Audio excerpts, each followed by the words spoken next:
in the public about water and ag and the balance of all these tensions and forces. And I think classes and programs like this are just a wonderful way, because then we go out and we can cascade what we've learned to our respective orbits. Exactly.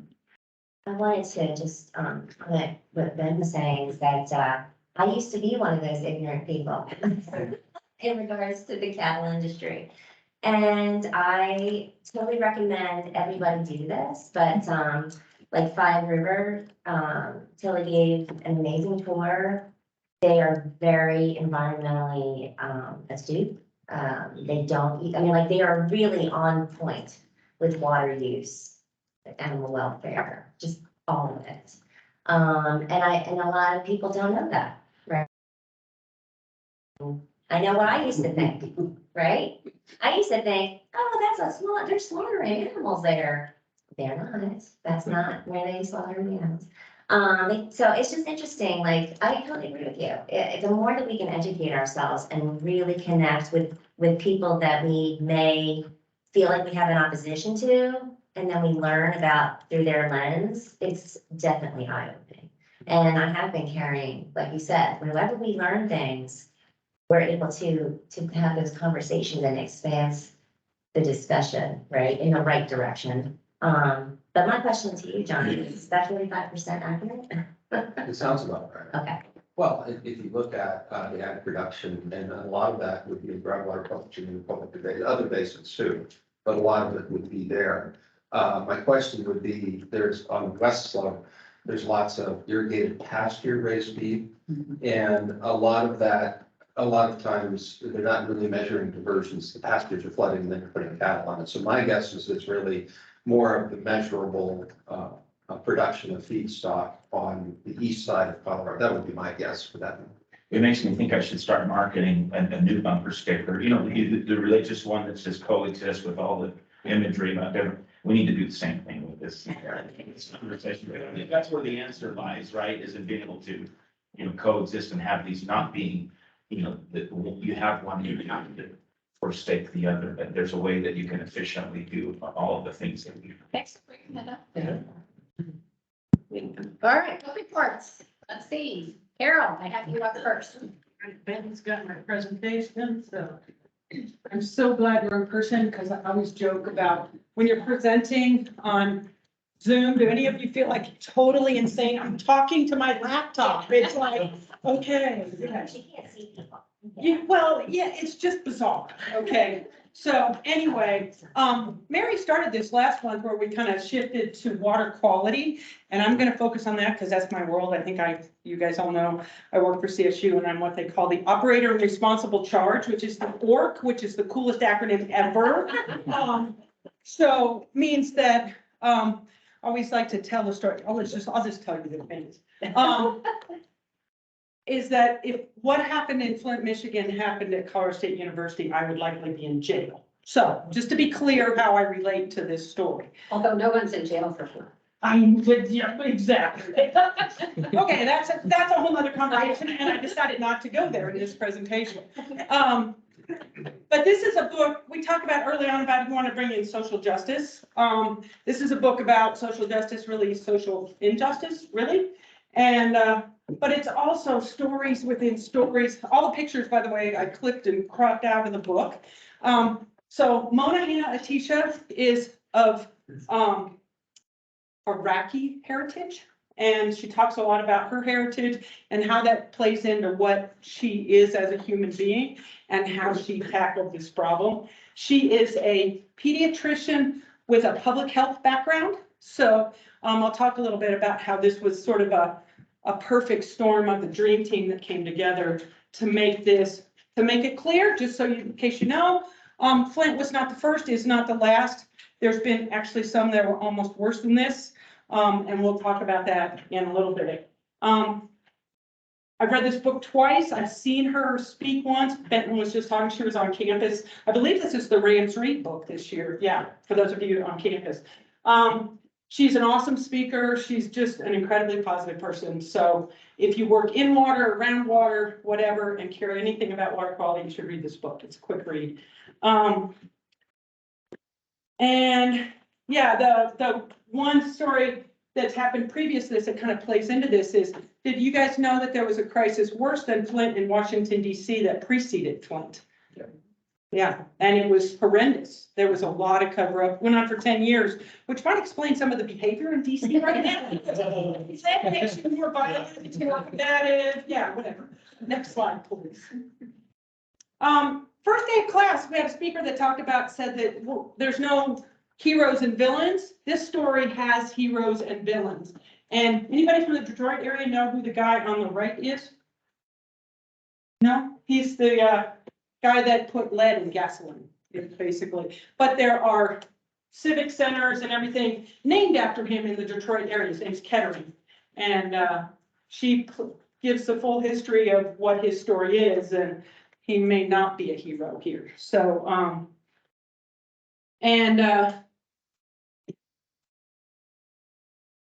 the dream team, that's what I wanted to talk about in this slide, is Mona, pediatrician, public health background, has access to lead data on children.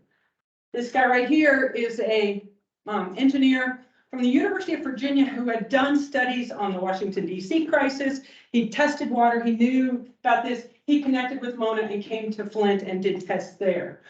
This guy's the EPA guy who was the whistleblower, who was crucified and then eventually exonerated. And this is a mom from Flint who would not be quiet, okay? But that team, there's other people on the dream team that aren't in this picture. Mona's brother is a lawyer in DC that works with whistleblowers, so he was a great advisor to her.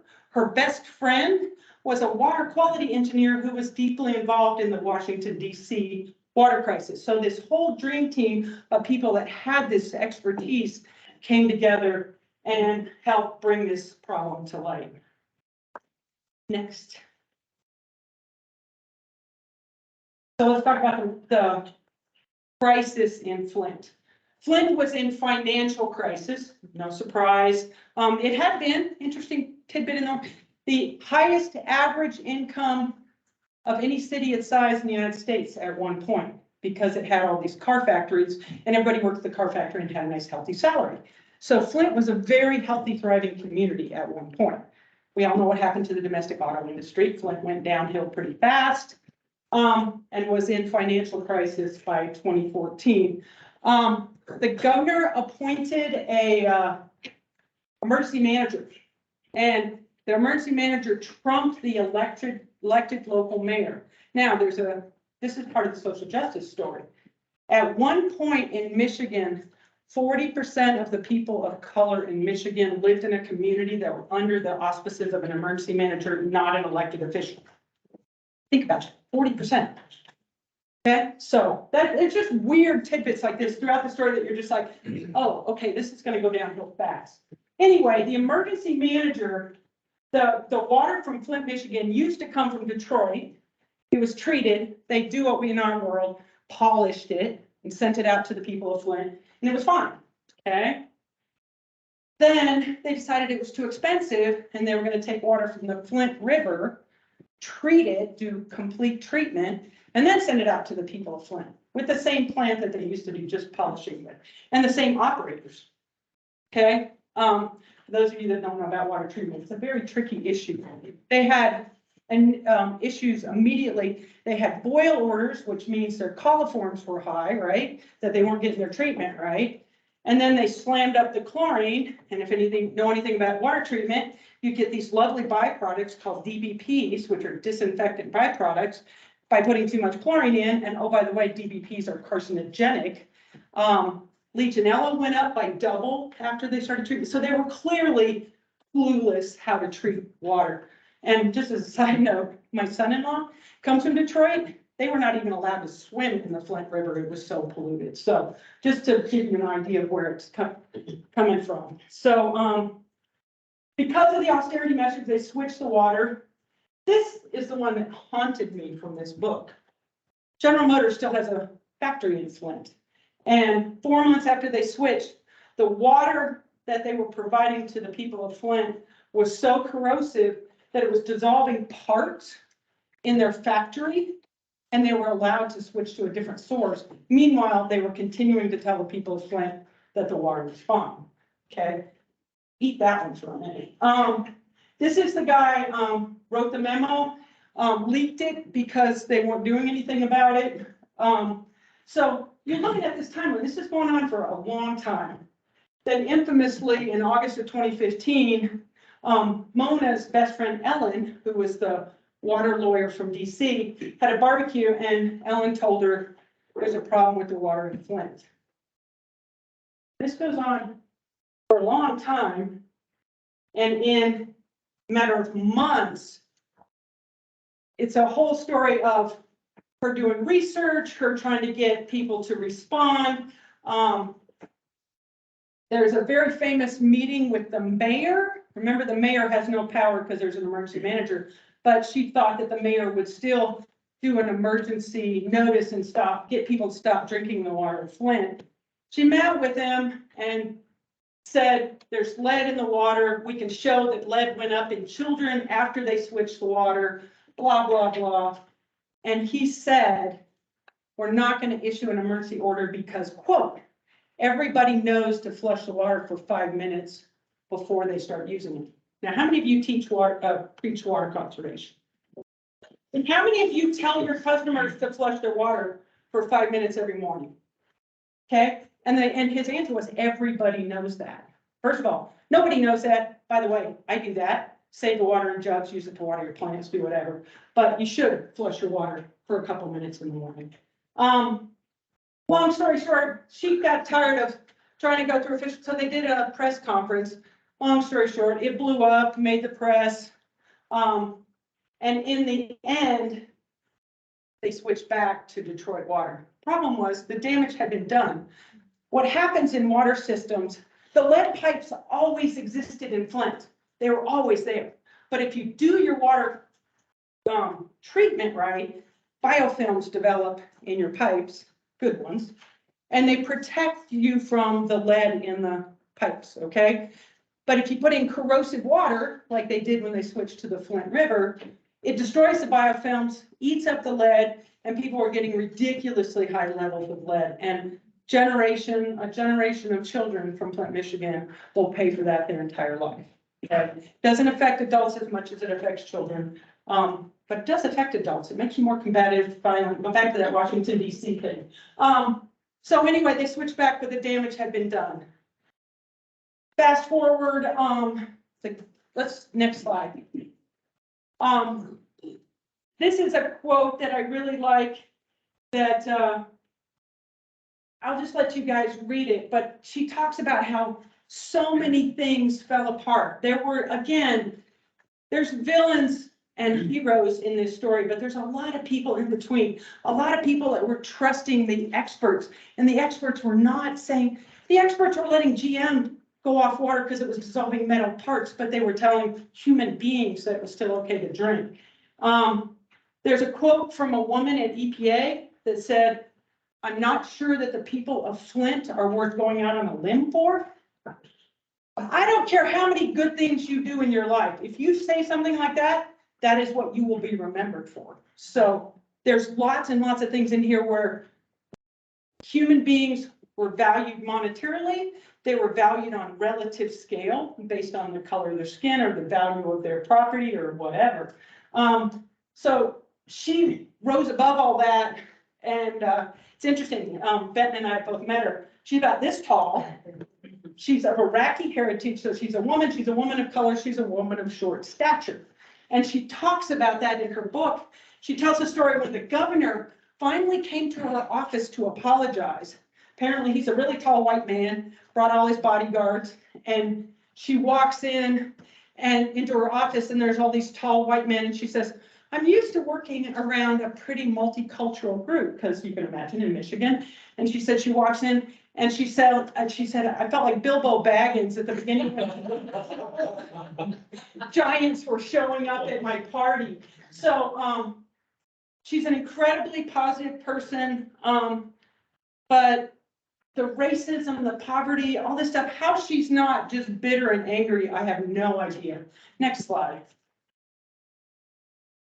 And then this is can we share these with everybody so that we don't have to sit here and read it? But this is really important. This is one of the quotes in the book that just talks about how things fell apart.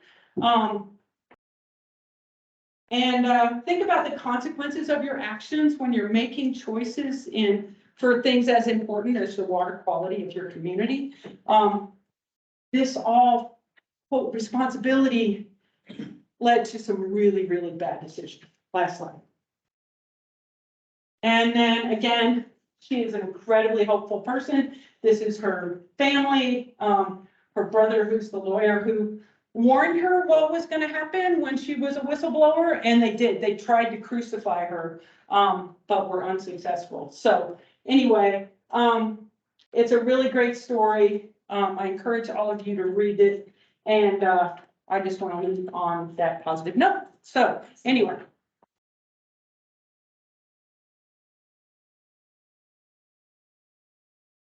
That's a great story. Any questions, comments for Carol? Will be shared on the website. You'll have access. Yeah, and I wasn't aware of that book, so. If you haven't seen this book, it's my personal copy, sorry. It's not in the library. And mine, unlike Benson's, is not autographed, even though I saw her in person. I didn't stand in line to get her to autograph it, but you can read it in a couple days. Yeah, we It's a should very quick read. put that on the list to order. Yeah, When did the book come out? it's been a while, 2018, thank June you. 19th. Okay. I was already, you know. Oh, you were just on it. I haven't even gotten to that page yet. So. The audio will take you 11 hours, just for those. Okay. I actually go at 1.5, I go faster. Okay. And just to get your idea, it talks of fiscal responsibility. You know, the whole point they switched away from Detroit Water was to, quote, save money. In the end, they have had to invest over $100 million in the city of Flint in health clinics and support for children that were frankly brain damaged from lead poisoning. They're taking out all the lead service lines. And actually, those of you that know the new regs that came out of the Flint crisis, we are all having to identify all of our lead service lines in our, fortunately at Colorado State University, we have no lead service lines. We still have lines that are copper with lead solder. And lead solder only went away in 1986, by the way. And if you've got buildings newer than that, don't be assured. We had, in case you guys don't know, the Equine Center out on Overland Trail. That was built about that vintage, but it should not have had lead solder. But apparently the plumber still had it on his truck, and we kept getting lead hits at that building, and we had to replace an entire copper line in that building because of lead that exists. City of Fort Collins does a great job with that whole corrosion issue so that it shouldn't dissolve copper and lead, but I've had my water in my house tested. I would advise it. It's not that hard to do. Yeah, and just to emphasize this point of the lead spikes and flushing. So, when I was at Texas A&M, I was responsible for several buildings. It was bad choice on my part. But they would have the water utility, when it was facilities at Texas A&M, and they would do the regular, like once a year, go out and test. But the way they would test is they flush and then they test for lead. That's illegal. Well, that's how they would do it. That's not how you're supposed to do a lead test, but okay. Okay, but there was a drinking fountain there, and what was weird is that there were students working on a project that had nothing to do with water and pipes. But they were sitting there trying to get an assessment of different constituents in water. So they're getting these samples from the field, and so one of the graduate students decided that he was gonna go to this drinking water fountain, grab a sample, and he did, he just pushed the button, grabbed a sample, came in with a hit of lead way higher than normal. So it comes to me and I'm just like, oh God. So I contact facilities and then they send me all these reports that say, oh, no, we've been doing this testing. Here's the last 5 years reports. And I said, well, okay, maybe these graduate students, screwed up into testing and everything. And they went back over and then they come back and then they retested and sure enough, it's back low again. So I'm sitting here trying to figure out what in the world was going on. And it had to be something where something was getting flushed out of that building because the students did it multiple times. All the rest of their tests were showing up, made a lot of sense. And so there was a problem in the building, but it was also interesting because according to facilities, there was no problem, but according to these tests were. And so you could get some really, and this was all about lead. Right. So you get The some lead, very- the protocol for lead and copper is you have to take the first draw after the water has sat still in the pipe for at least 6 hours. Okay. That's the protocol now. I don't know about back when you were because for the, now, the thing is, they probably hit the drinking fountain on a Monday morning. You know, the Well, water's been sitting in the pipe all This weekend. was happening during COVID, when no one was in the building. Okay. I could give you a 3-hour lecture on what happens to water in But we're buildings gonna during stop COVID, here. but that's a whole nother, that's a whole nother, that's a whole nother. That's.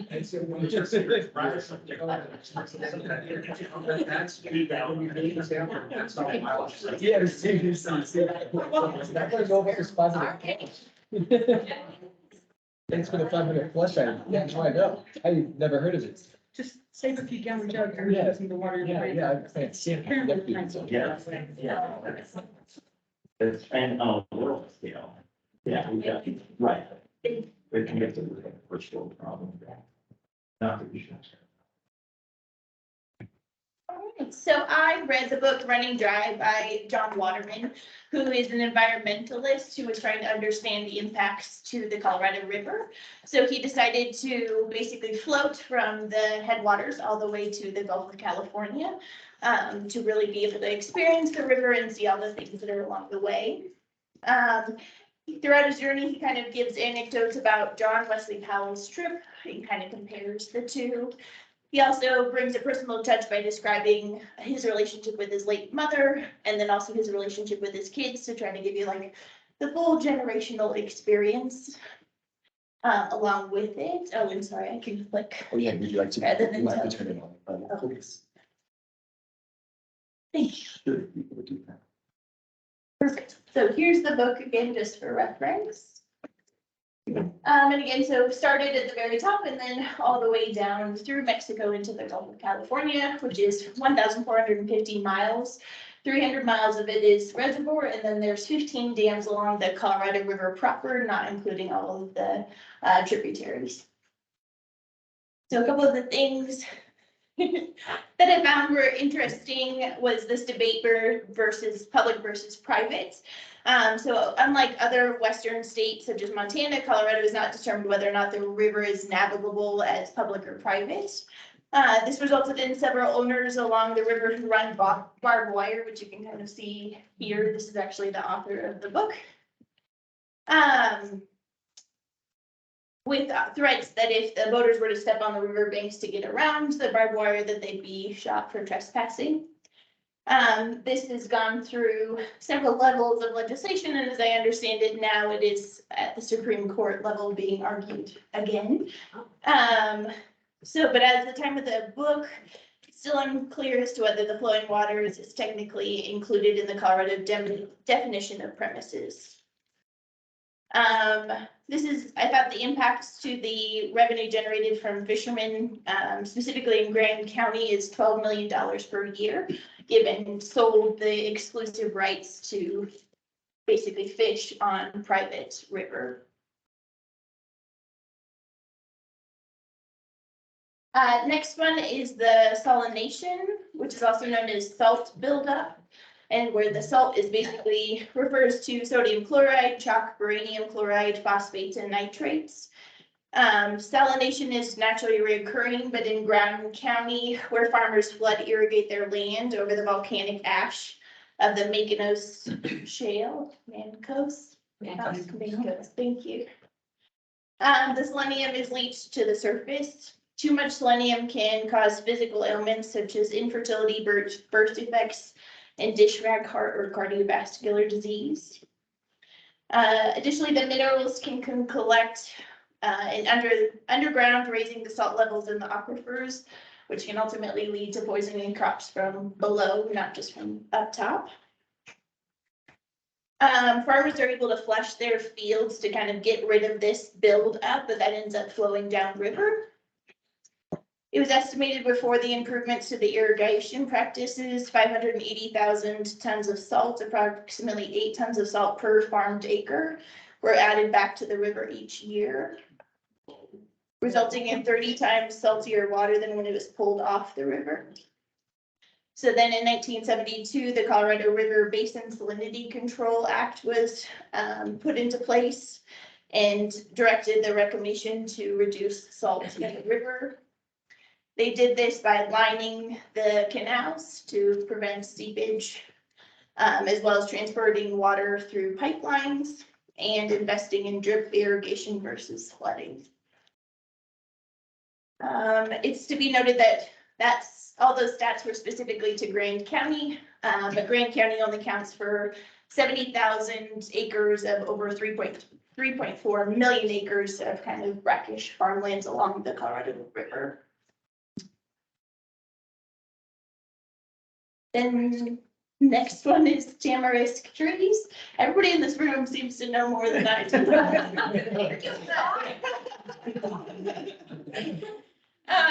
Tamarisk trees are also known as salt cedar trees, which is a non-native plant, introduced in the 1800s as a windbreaker and ornamental shrubs. The trees had no natural predator in the American ecosystem and are drought resistant. The author correlates the kind of overtake of the tamarisk trees to the creation of the dams, as flooding kept kind of the native trees such as the willows, the cottonwoods, and the mesquite trees from getting water during flood seasons, kind of along the high water mark. Sorry, so they began to become really excessive. The tamarisk tree is affectionately known as the cockroach tree or the noxious weed. There was a quote in the book. I learned that. I didn't know that. Oh, good. And then there was just a really good quote in the book, talking about the impact of the tamarisk tree on the river. So, mature species can guzzle 200 gallons of water in a day, which is unheard of for the native equals.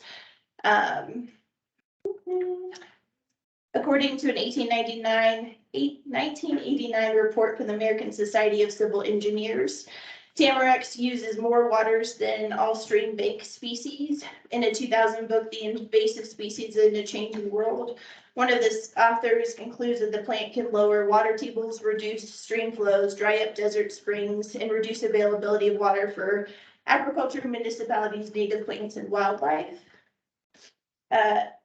Astonishingly, the cost of water lost to tamarisk in the Southwest is estimated at $285 million annually. So, all right, and then getting close to the end. So the next impact is fish. So the author also notes that the dam along the river impacts the movement of sediment and silt, water temperatures, and migration patterns for native fish species such as the bony-tailed chub, the humpback chub, and the pike minnow. Limiting the movement of the sediment impacts the ability for the river to create beaches or islands, which alters habitat and plant diversity, as well as backwaters for fish. The physical structure of the dam also inhibits the migration of native species to their spawning areas. While these changes have impacted the specific fish, it's actually helped grow the bass, trout, and carp species. Before you go back, the humpback chub has been moved to a threatened species in the upper Colorado River. We're successful in recovering that species. From what to what? It was moved from It was from endangered, endangered To to threat. threat. yeah, and there's a program on the Colorado River for these endangered species, and that's just a nice mark of success. What's the next level after threatened that's good? And it's They're not listed? not as. Oh, that's good. So, no, they did a great job of talking about the Grand Canyon and a couple of environmental and research groups that are trying to with the humpback chub. And then because I'm a banker and love my numbers, I give you some fun.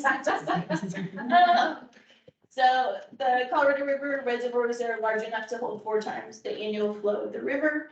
The Mississippi and the Mackenzie River, which is in Canada, have nearly 20 times the amount of river water as the Colorado River.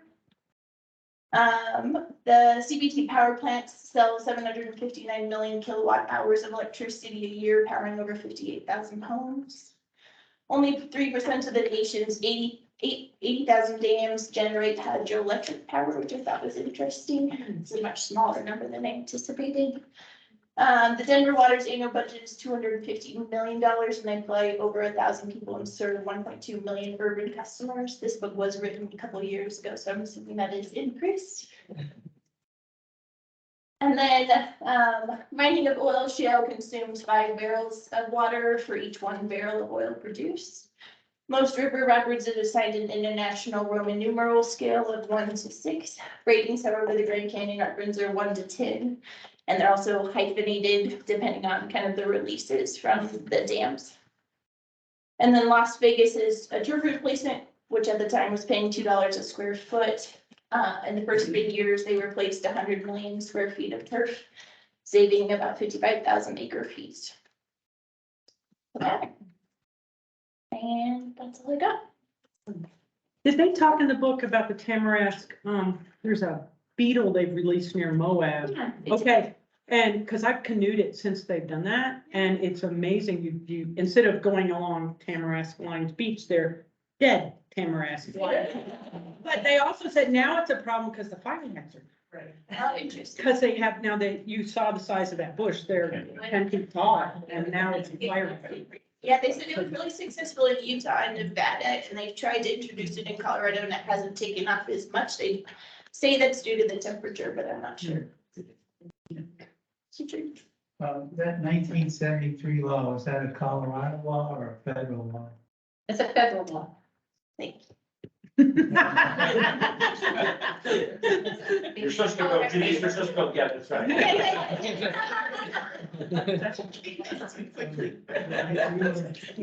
You were talking about flush salination by farms, and you gave a figure, which I missed, was 500 tons of salt for something per acre, per mile. It's like per- eight.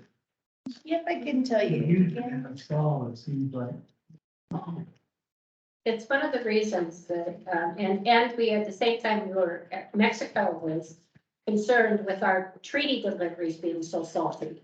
As were California and Arizona farmers were getting this salt water. So Fed stepped in, put some money into it, created this program that allowed farmers, especially in the upper basin, to be efficient, more efficient in that it kept the salts from going in. We also had programs where we were inserting at Paradox Valley in Colorado, we were injecting salt into the ground. That was taking care of a huge salt load, but now that stopped because that was causing some serious earthquakes in the area.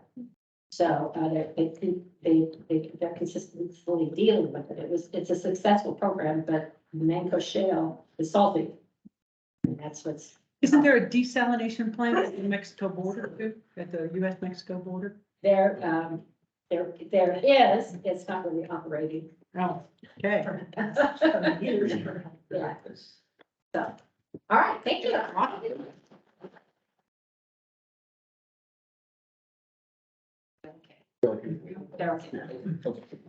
Scott.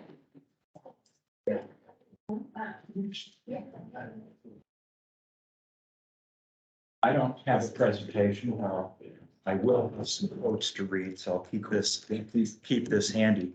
The book that I read is The Last Water Hole in the West. It's the story of the beginning of the Colorado Big Thompson project, which is, as I've learned, pretty central to most of the things that happened on this side of the Front Range.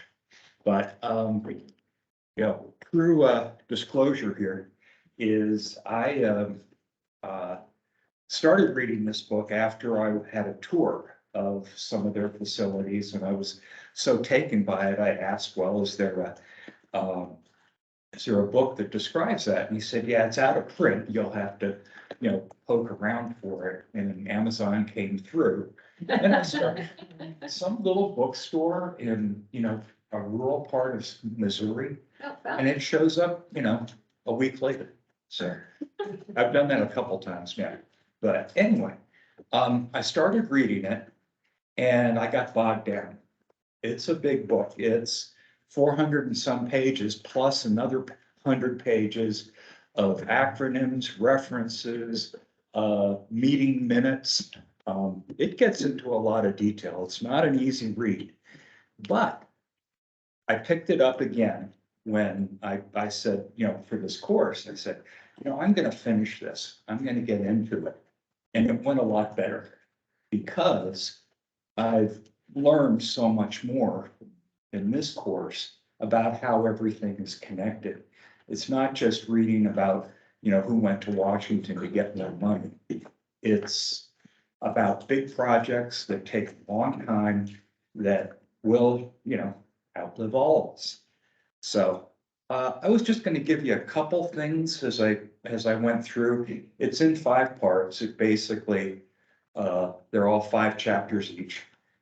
And, but some of the things that I picked up from it that really stuck with me. I do feel that this is one of those things, I'm fairly new to the field. And I feel the same way. Everybody knows more than I do about this. Now I know a little bit more, but it's kind of like I know enough to get into trouble with people that have worked in this field for decades. But anyway, so from a newbie, the story begins in 1902, really. That was the Reclamation Act, going to reclaim these arid lands for agriculture. All we need is a little bit of water. And that was the start of things. And about 1930, early 1930s, a group got together for all of the Front Range cities up here and started to work together to try and get a future source of water supply. Some irrigators went out and actually started diverting water from the North Platte. And so that looked like a pretty good idea. So they started looking more at that. What happened was one of the early Reclamation Act projects was the Alcoa Reservoir. And basically, when that got approved, Casper got a lot of the water rights, and that was discouraging for the Front Range people. So it's kind of like, don't be upset when your first time at the plate, you don't hit a home run. They said, all right, we're going to start looking somewhere else. Instead of looking north, they looked west. And that started, most of the 30s was spent negotiating, you could hear it. They're taking our water. And well, yeah, but it's going to work out fine. You'll be made whole. You'll have all of this. It took years, and it was back and forth and back and forth. I hate to say heroes and villains, but there were some very strong personalities on both sides. I can just imagine what this was like. Then they had to, not only get the state to pass a law that would allow conservation districts to basically get in the business of incurring debt, raising money, operating a water system. So once they had the law passed, then they had to start a conservation district, and that's the Northern Water group that we know today. The second part of the book, so here they are. They got the initial seed money, and they start 1938. And almost as soon as they get started, World War II starts. And what happens is everything gets scarce.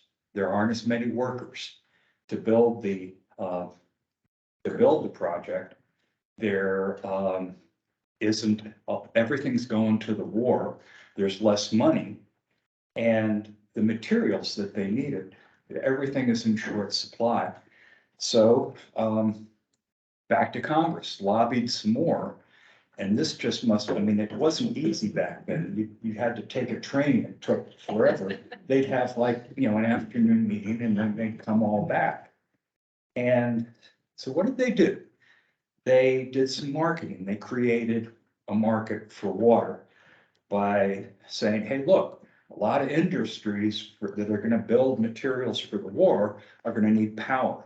We'll have power coming from, that was a big part of the project, was to generate power from water that came down once it got through the mountain. It's like you took coordinating. You did that, it's good. Yeah. And they still do it. And the other thing they would, and well, okay, they rode that horse as long as they could. They had another one. Now we need to grow food for the war effort.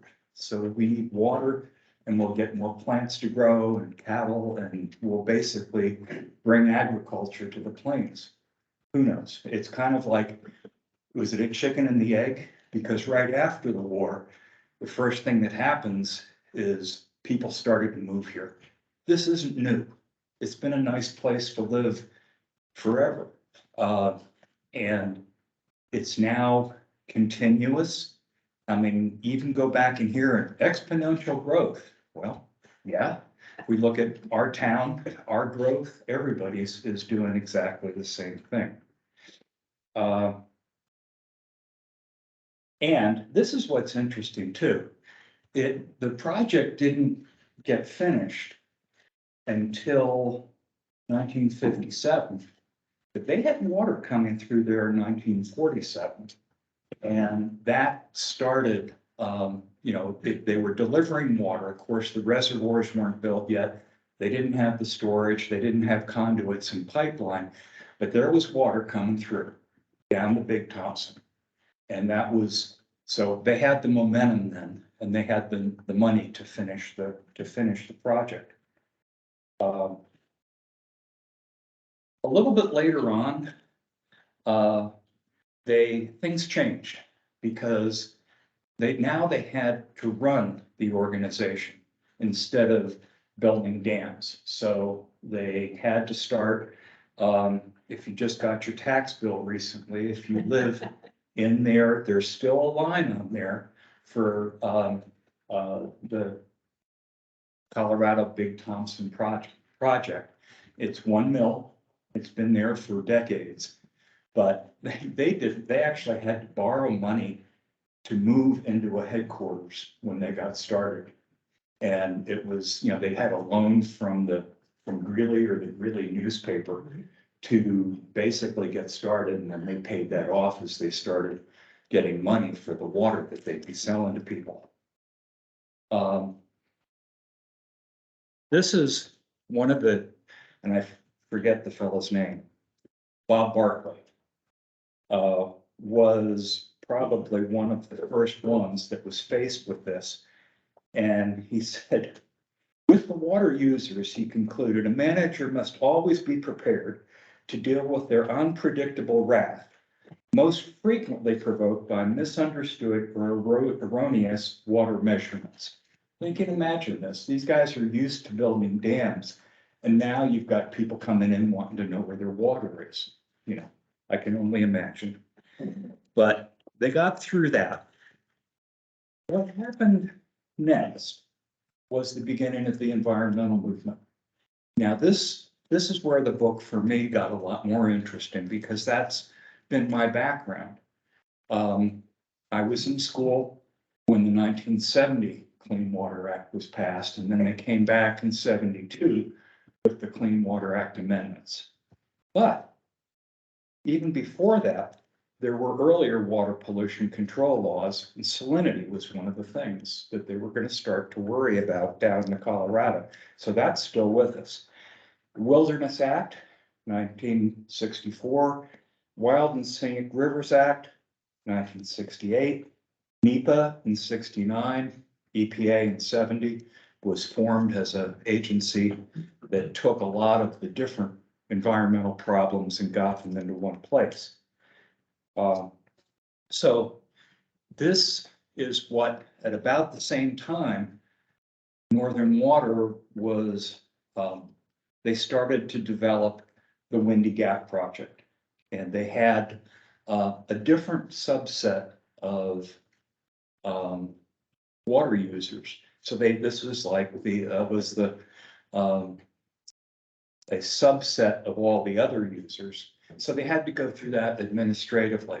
And that's a good lesson for us here as our town is starting to get into the water supply business. We supply water, but we're gonna have our own sources when NISP comes in. And that was one of the things that Windsor is doing now is basically designing an organization that can grow.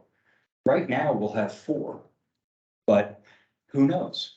If it gets going and that part of the world continues to grow, there'll be other people. So we want to be able to add new people to that and have a way that they can participate in the system as it grows. You know, think modular as an engineer. But so that was kind of, it really picked up at that point because I went to grad school with a grant from EPA. And the idea was, we don't want you hanging around here doing research. You got to learn this environmental business. You got a year to do it. We'll get you a master's and off you go. And so that sounds great. I want to get to work. I want to have a master's. I don't want to spend 3 years doing it. So it was a good way to get going. One of the things, and when on the lead rule, that wasn't new in Flint. That came around in the 80s. And I distinctly remember having, you know, after the 3rd or 4th client called saying, how come we have lead in our water coolers? That's because there's lead in the water coolers. It's not that big of a surprise.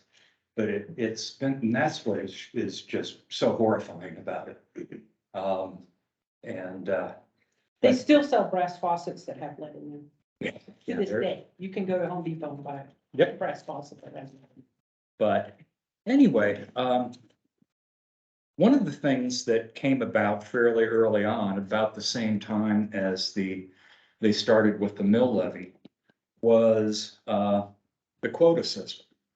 And this is something that I'd like to hear more about because, you know, on the water sewer board, usually it's a monthly occurrence where we have, you know, an argument about water rights and senior rights and don't waste water.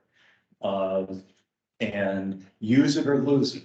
And the pie is getting smaller. It's not getting bigger. We have more people, but the water pie is smaller now and it'll be that way. And I don't want to have another global warming argument, but let's get with it. That's important. But anyway, so they had the quota system and basically it forces you to be optimistic and pessimistic at the same time. You have to consider this and it triggers a lot of things like drought response plans. But anyway, what did that replace? The quota system. And this is a good way to wrap up. If the entire front face of Long's Peak were covered with snow when planting time arrived, farmers were optimistic. They planted a greater acreage to cash crops, sugar beets, potatoes, dry beans, cut back on small grains. If the peak's notch remained white through the 4th of July, farmers felt that runoff would be adequate for the remainder of the irrigation season. If the notch lacked snow by early July, they ceased irrigation of hay and grain immediately and used the remaining water supply judiciously to finish the cash crops. I'm gonna watch that. Pete. This. Are we overthinking this whole thing? Yeah. Are we overthinking this whole thing? You know, it's like, yeah, that probably works. But anyway, now that most of our water comes from the other side, we have to be a little more, you know, we have to look further. And with, you know, every time there's an article in the paper, we pass it around the water sewer board and everybody reads it and trades thoughts back and forth. But it is, it's a fun read. It was hard to get going on, but it's not just a history book. And the fellow that wrote it was a history professor at CSU. It ends in 1990 when the Windy Gap project for Northern was kind of how they were the first ones through all of this that came through it in one piece. Each law came up. It was almost like there was another barrier. You can imagine what a wild and scenic river would do to the Pruder. And it put the kibosh on a lot of, it's the only river in Colorado. That's another 3-hour conversation. Yeah, we're set on that next month. All right, let's thank Alan. Okay.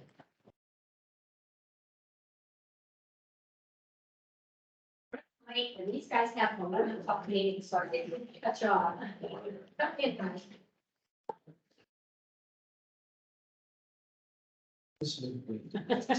Run to the coffee pot. Yes. Is there enough? Oh, no. Yeah. I filled it up today. I figured, no, I figured people would want a lot today.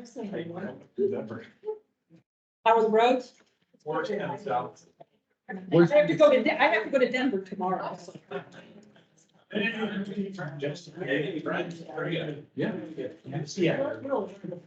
nice. I've been in contact with y'all for the last few weeks. Nice to meet you.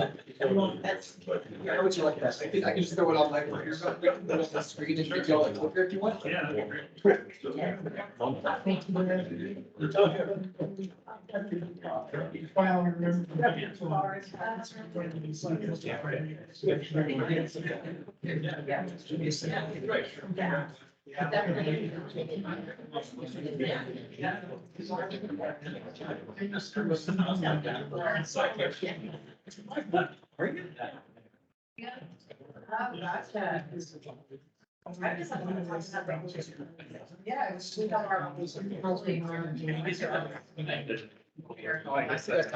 Sorry, just say that.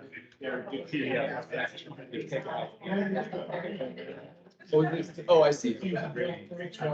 He's a problem. Yeah, yeah.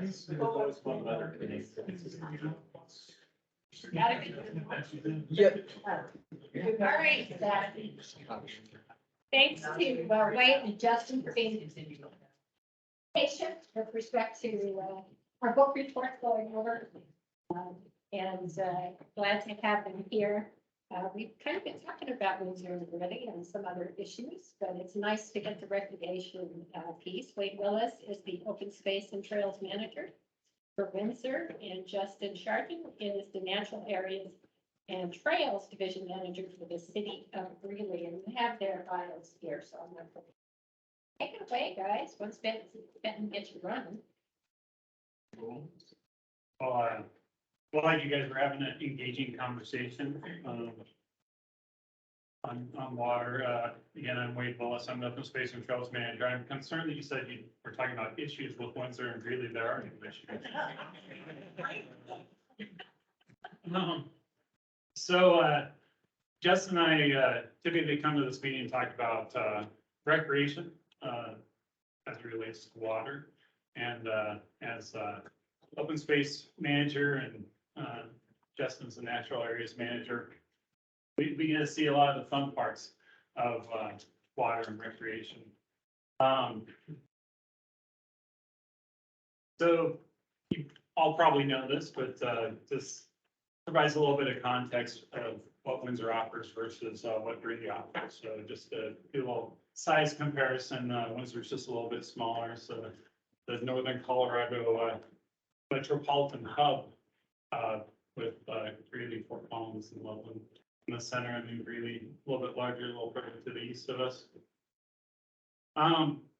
Water for recreation and business, it wouldn't happen without tons and tons and tons of partnerships. This is just a small list of everybody that has had their hands in doing conservation, helping develop recreation, building trails, anything that you might see throughout northern Colorado as it relates to recreation to the river. It's important to recognize that even on a national level, recognize, I'm the chair of the Poudre Heritage Alliance, which is the managing entity for the National Poudre National Heritage Area. And that's actually akin to a national park. And as opposed to being a big area that we own, we are really just representing the area to preserve and tell the story of the heritage, economics, tourism, so on and so forth.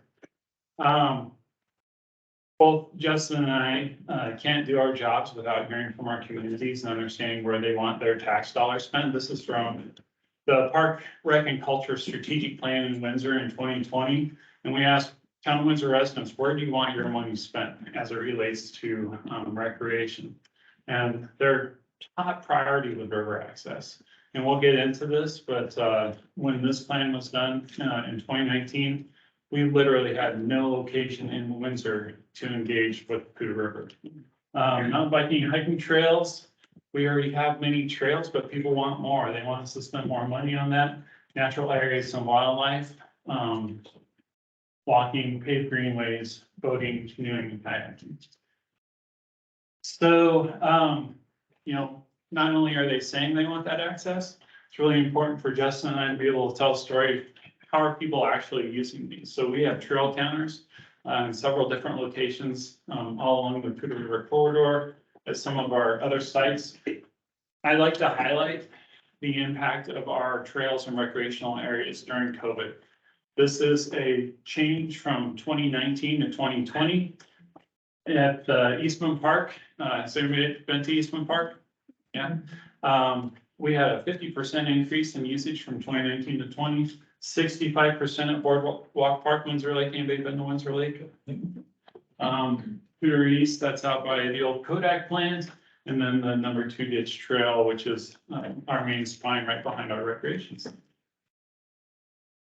So following suit with what we hear our trail users want or our community wants, Windsor started allocating a lot of money into creating river access. So this is our Eastman Park River Experience Phase 1. Has anybody been to that? Oh my God. Yeah, all right, good. Well, this is your plan for the summer when you have family coming to town.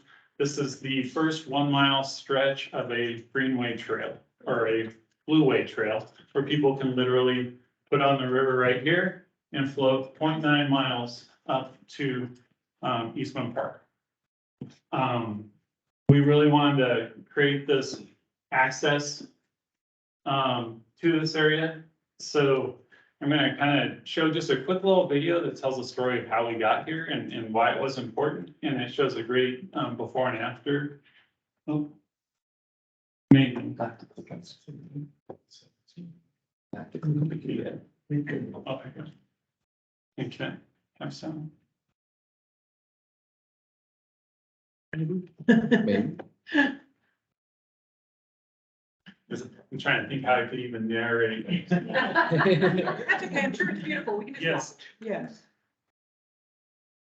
So that's the Poudre River, that's the trail as it goes over the Poudre River. There's just showcasing at Eastman Park. There's literally no access to the river. It's just something that people engage along the side of. And some great drone footage of, you know, what it might look like to actually get inside that corridor. 93% of residents want more access.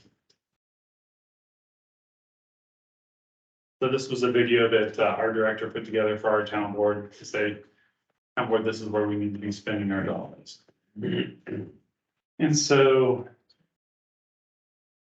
just hop into the next slide, showing what kids kayaking. So this is what we created. So we put in this great boulder rock access kind of amphitheater type area, an amphitheater for the river, actually. And this was the exact desire. We wanted, you know, so many kids nowadays they have no connection with nature. They have no connection with the river. And we really wanted to make this so that kiddos, parents could build a higher respect for the river, actually engage with the river and see what that natural environment looks like. So right now, we're working on phase 2. This is actually a partnership with Northern Water as a part of their NISP mitigation efforts. We'll be developing a wetland down here, which will actually, if any of you have been in Windsor, when it's been flooding, you actually get some road topping this area. This wetland will actually help better distribute that water, help with some of those flood flows. We're building this great boardwalk so that school groups, general residents can get in and see what a wetland is supposed to look like, the importance of that habitat. We're gonna have a great nature play elements. So again, kids can crawl on logs, rocks, boulders, so on and so forth. And then if you haven't been down here, when you come do the river experience, you can experience our Treasure Island demonstration area. That's an area that was built by volunteers, but it showcases the beautiful plants that we can grow in this area on low water.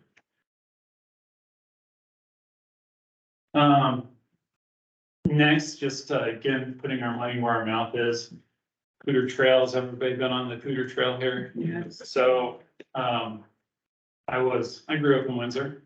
I remember seeing an article in the paper when I was much younger than I am, probably about 40 years ago, that said Trail to Connect Fort Collins to Greeley. Boy, I was excited. We're working on it. We're very, very, very close. We're told that it'll be done by the end of this year. My understanding is the biggest missing link is up here in Fort Collins. They're still working with the landowner to try to negotiate an easement there. But my understanding is that everything else should be complete through here, through kind of the south side of Timnath and Larimer County, and then through Timnath will be complete. I'll highlight what Windsor's done in the last 2 years. So go back real quick. So we are looking at this area right here. This is Kiger Reservoir.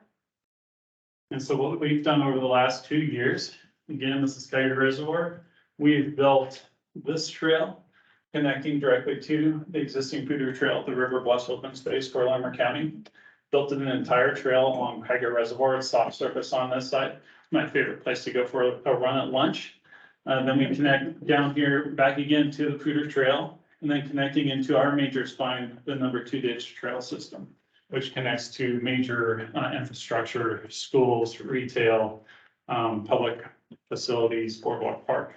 Back one slide, Yeah. just to the broader one. So another thing I'll just mention in this slide is that City of Greeley and the Poudre River Trail Corridor Board, nonprofit board, is working on what we're calling the Going East Plan. And so you can see kind of right here at Island Grove, where if anybody's been to Island Grove, where the Poudre Trail currently stops, we're looking at the next phase, taking it all the way to the confluence of the Poudre and the South Platte, where then someday it'll connect with the South Platte Trail. So we're looking at, kind of conceptual alignments, potential landowner partnerships, those kinds of things right now. So we're in the kind of final stages of that planning process that will take kind of the 40-year vision of, all the way from Bellevue and Watson Lake all the way to the confluence of the Poudre and Platte. So again, from all the, recreational amenities, the economic development that comes with walkable cities and regional trails, those kinds of things. Again, just another great amenity for northern Colorado here in the next few years. So we'll see how long it takes to get that last few miles all the way to the confluence there. Yeah, great. Thanks, Justin. And then I forgot to highlight just some of the costs. So over the last couple of years, we built 2.25 miles of trail, and it costs approximately $1 million a mile. And so we spent about 2 million miles, which should include a trail or a bridge over the river. When we talk about regional conservation and recreation, we have to recognize our forefathers of the past. Does everybody know what a conservation easement is? Yeah. So back in the 1960s, the Frank family dedicated to Colorado Parks and Wildlife. At that time, they were just Colorado Wildlife, Division of Wildlife, an easement for wildlife-related activities. And this was developed, or this was dedicated way back when Windsor's western boundary was like way over here. But over the last several years, we've had a lot of development in and around this. This is a critical corridor that's been preserved for riparian and habitat. One of the great things and why a easement is such a critical element for conservation is it allows the land to remain in private ownership while the owner offers up some publicly desired amenity. That could be anything from a view corridor to public access like it is on the Frank area. And Windsor's actively working with Division of Parks and Wildlife to try to get the Frank easement conveyed to the town of Windsor. Greeley's doing a similar type effort in their area as well. We're gonna go into this in just a second, and Justin, we'll talk to this slide, but really it's important to recognize like how we have to cast that vision for the future. We've kind of shown things we've been working on currently, we've shown things that have been developed in the past. Now we're can talk about the future. And I think it's really important to, especially when we're talking about anything natural resources, and water is certainly one, right? That we have to think beyond our respective political boundaries, our municipal boundaries, those kinds of things. We have to work, if we're doing this right in our world, we're looking at kind of that watershed scale. So, thus Wade and I spending too much time together at some point, to the point where my wife said, "You're gonna hang out with Wade again today?" So that's probably a good threshold, that we're doing some good collaboration. You weren't together on Valentine's yesterday, were you? We may have had a happy hour working on these slides together. And my wife may have said, "You're hanging out with Wade." Maybe then we would hang out. Really good collaboration, right? So again, we need to think beyond our boundaries. And so the Greenway plan, as we refer to it, was kind of a 2015, 16, 17 era plan that, and some other plans in the upper watershed have been done. But this one really delved into looking at the river corridor, the Poudre River corridor in a more holistic way, right? Not just the 10-foot wide concrete trail that has become a real staple for outdoor recreation and kind of a catalyst to further conservation in the Weld County area. But definitely looking at all these other pieces, right? So everything from economic development, connection for the community, recreation in the river, not just on the trail. And then the interpretation of history, both of the development of the river and also the cultural resources and all those kinds of things that organizations like the Poudre Heritage Alliance and others bring to it. So this was a great foundational kind of planning effort to look at the river corridor in a little bit more holistic way. I should have asked time-wise. I know we're running a little bit behind. What time do we want us to button up? Oh, We can talk all day here, so I know that's not helpful. so we gave you 45 minutes. Okay. Yeah, So. that's only 10:45. Perfect. 10:45. Sounds good. So again, talking about, so from that Greenway plan, we've worked with other great partners in the river corridor. And so the Coalition for the Poudre River Watershed, I don't know if they've come and spoke yet, but Allie and the team there, they're a critical entity in the watershed, because they can really focus in on the river health, resilience, function, those kinds of things, all the way up from the upper watershed. So if you've seen on social media this past summer, they've been doing a lot of mulching in burn areas to really help protect water quality, river function, fish health, all those kinds of things up in the watershed, upper watershed, that at some point affects us down at the very bottom of the Poudre watershed. So you really, again, it's sort of an extreme example of having to work really collaboratively across a number of municipalities, a number of different stakeholder groups, private landowners, on and on and on, various interests. So the Lower Poudre Recovery and Resilience Master Plan, this was, remember the year on that, kind of in that like 18, 19? Yeah. Somewhere kind of in the same timeframe. A few years ago, the CPRW really dug in and looked at, what could we envision this river to look like if it weren't so channelized, so armored, so, very functional, a very hardworking river. And I'm sure many folks have talked about that. But how can we balance all of those different needs and get the river's health a little bit back up in the priorities for a future river that has to really work still very hard. But also we understand that it can't just be for our human needs, but we need to see what nature needs for sort of holistic function over time. So this is a really great planning process. It really helps drive a lot of our development review processes, a lot of what we do in our communities to provide at the end of the day width and additional function for the river. And, I could just add real quick that effort was really born out of the 2013 flooding, right? We had so much water go through that river corridor, absolutely destroyed so many properties. And the coalition really wanted to cast, how can we make this more resilient corridor so that when we do have big floods like that, because it's a river, it's going to happen. How can we have less damage? Speaking of damage, so, our forefathers that built the Cooter Trail, thank you.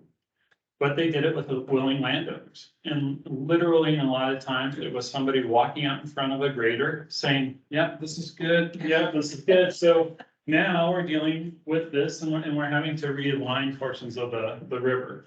There's a couple of different schools of thought of what you do here. One is go through a bunch of rock on the river, make sure it doesn't move. Well, Mother Nature's probably going to win. And so we've chosen that as opposed to going through all the federal regulatory efforts, let's just try to realign the river. Let's try to get a new easement, get further away from the river and let the river continue to be a river. So this is a project in the old Kodak area where this year we have a $550,000 grant, transportation alternatives grant to realign portions of the Cooter River Trail. When I started the project, I'm like, that'll probably cost about $700,000 when we received the grant 2 years ago. I think I'm over $1 million now, so this cost escalated. Justin, so these are the pretty pictures, high above planning level. Justin has some great real world pictures to show you the beauty. So again, well-intentioned, trail alignments 25 years ago, right? We want to be close to these amenities, these natural resources, right? Like we have that human need to be close to nature. So we were close to nature here, a little too close. And so, these are some of the balancing acts that we're having to do now. So as Wade showed in his example, it's always great when you just move the trail back, right? Especially in an outside bend. So you can't really tell from this aspect, but the river comes right here and it does this long sweeping curve all the way back toward the east. That's really great for a river to do, except the river wants to chew at this edge all the time. That's what rivers do, right? And that thus our dynamic great river systems, when they're able to do what they need to do, they have this great sinuosity and it's amazing. But when you have, you can't see here, but there's a large water and sewer non-potable storage reservoir right here as well. So we have a slurry wall, we've got a trail, we have decades of armoring happening all along this area. So how do we reconcile all these things, knowing that now, so we can't move the trail this way, we go into the reservoir. We know we have to get into the river to fix this. So that, then we have to get, and we're in the floodway here. So we have to do a whole new set of river modeling. We have to do permitting for Army Corps of Engineers, a number of other permitting things, and we have to consider wildlife considerations as well. So what's always interesting to me is where nature really doesn't care how much we've screwed some things up. So there was a river otter. The only time I've ever seen a river otter is right here in this spot last summer in Greeley. And so, you know, really armored, really kind of place where you wouldn't think as a wildlife species you want to hang out. And that's the only time I've ever seen that river otter. So nature makes it work all the time. But just wanted to highlight a little bit, just the considerations we have where, again, you know, a person walking along with a grader behind them 25 years ago, this is a multi-million-dollar, multi-year effort to repair this, to clean it up, to make it more functional moving forward, and to make sure we do all the things right. So it's good for another generation or two. And again, an example of when you don't quite remember that the river's going to push this way. This is a site in Greeley, an abandoned section of trail that the river continues to reclaim over time. So it's always a good reminder for us of. Isn't that just the swimming part of the triathlon? That's where Ben likes to take it in the summertime.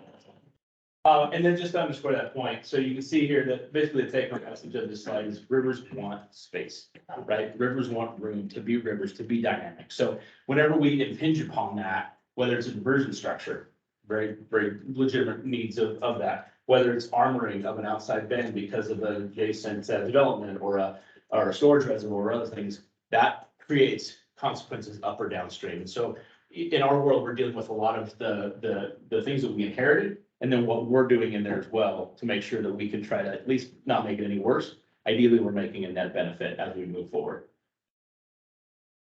So we talked a little bit about kind of a more holistic view, more watershed view, or lower watershed view of some of our planning efforts. This is just a snapshot of of our efforts in Greeley over the past couple of years. So if anyone's worked with Karina Branson at Commerce Sketch, she out of Fort Collins, an amazing graphic recorder. She did this for our strategic plan. And really just the point I want to make about this is kind of where we've come from, right? In these sepia tones, we've come from the confluence of the Hooter and the Platte South Platte has been a very important, location for people for thousands of years.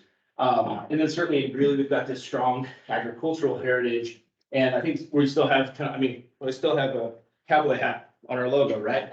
But we're not just Cowtown. We have a very diverse community. I think upwards of 40% of our residents identify as Hispanic or Latinx.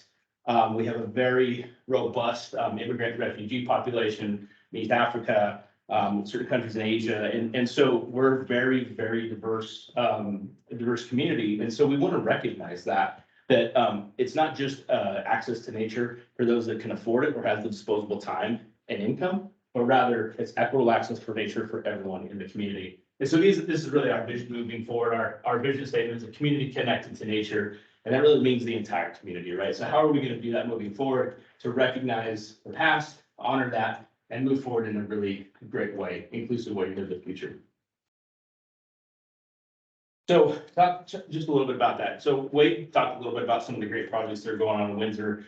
We're a little bit behind in Greeley. So our Natural Areas and Trails Division has only existed since 2019. So you think of Jefferson County has been doing stuff since the 70s. Here in Fort Collins since the 90s, on and on and on. We're a little bit behind on that. And it's a really exciting time because, though we're behind kind of the pack in some ways, we've also learned great lessons about what to do, what not to do, creative ways to do conservation that kind of avoid some of the pitfalls moving forward. And one of the things that we really, really see is, before we always used to talk about this tension between conservation and recreation. And now we look at it a little bit more holistically. Is kind of having this balance or this sweet spot between conservation, recreation, and all the Jedi.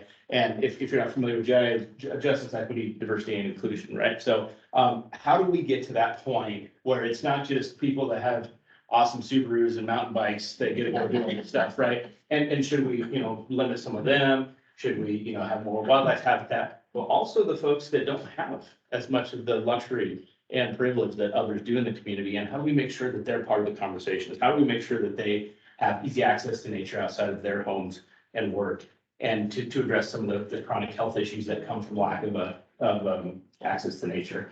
So just an example of all of the different things that kind of come into all these things as we try to balance everything. Needless to say, it can get complicated, it can get nuanced, but I think that's where we have the opportunity to, again, learn from some of the other programs and communities that are, maybe starting to change some of the ways they're doing things now. We're just getting started. So we have the benefit of being able to benefit or to learn from all those great lessons. Just a quick example of some of the things that we have going on. So if anybody spent any time in Greeley, the go west young man thing is really applicable right now for development, right? We're going west, and not only west, but the kind of historic path of development in Greeley has been going west. And so here's just a quick example of a project we're really excited about that we just did, 1,000-acre open space called the Sherview property that we're master planning right now. You can see all these little different purple polygons. That's all development pressure that's happening. So, and Ben, you might have updated information on this, but over 6,000 new rooftops, 16,000 new residents, 14% population increase. And this is just in the next few years, right? We're not talking decades here. We're talking, in that next number of years. And these are all projects that are actively happening right now. And this is a little bit dated slide, so I think there's probably even additional development pressure. So the point is, development is happening. Greeley is one of the last remaining Northern Colorado communities that has, significant room to grow as a community and is still relatively affordable. So where's the development pressure going to go? It's only going to continue to move forward on that. Yeah, you're spot on there. The way to look at this, you guys, is that 6,000 units, 16,000 new residents, just in those purple polygons that Justin was talking about. That's just in the next 10 years. If you wait for all these to fully mature and all that other land between, you can triple those numbers there. Either you see what with it, as by 2050, where we'll be. Exactly. Thanks, Ben. I think you're getting out towards like 98th Street now or something. Yeah, there's a bunch of housing even out at Promontory now. It's all starting to mature. That little purple polygon, but can you point to Promontory, Justin? Yes, promontory is Right there. That's all getting filled in with housing already. So that's way beyond that game. 95th Avenue is right here. So 257 goes right through here. 95th Avenue is here. Yeah, it's moving west quickly for sure. So again, we talked about, all these different things and how important it is to engage your community. And so here's a project that we're working on right now that we're really excited about. This is has been called historically the Shrewsbury property. The city really has been pursuing this property, 1,000 acres, right at the western edge of Greeley, our growth management area, right here, right next to Windsor. So it's in a co-planning area. The Highway 257 goes right through. It is a fantastic, really microcosm of all the different habitat types in Greeley. We've got about a third of a mile of the Poudre River that winds through here. We've got bluffs that some of our academic folks in CSU and UNC think there's probably some buffalo jump areas in here and have some really interesting cultural resources that they're investigating. We've got a ton of topography, which is not as frequent in Greeley as some other communities. So our mountain biking community and others are really excited. And just the scale of our first larger acquisition for open space and outdoor recreation is really getting folks excited in the community. So it's just a quick, right now we're in our master planning and design phase. And so the point of this, I wanted to make with this slide is just all the various things that go into that, right? So this is kind of one of our last slides. We just had a great technical advisory committee meeting early this week. And there's like 7 or 8 maps that lead up to this one where we overlay all the different considerations. And it's just, it's yet again another just a take-home message of we need to look at so many different things as we move forward. It's not just conservation versus recreation any longer. It's conservation and recreation and the cultural amenities here and the inclusivity of the community. How do we get folks out in East Greeley where we're doing some really great work to introduce nature for the first time and some really close to home, easy to get to spaces? How do we make sure that they can come here? And it's not just the folks with more privilege and more access to transportation and disposable time and those kinds of things. So we're working on a number of ways to do that, to make sure that this regional connection is not only just that great recreational hub, but it's also a really great example of how we can plan thoughtfully in the community in an inclusive way to really try to include as many of the community, or as many of the folks as possible in the community. But we got to pay for it. Yeah.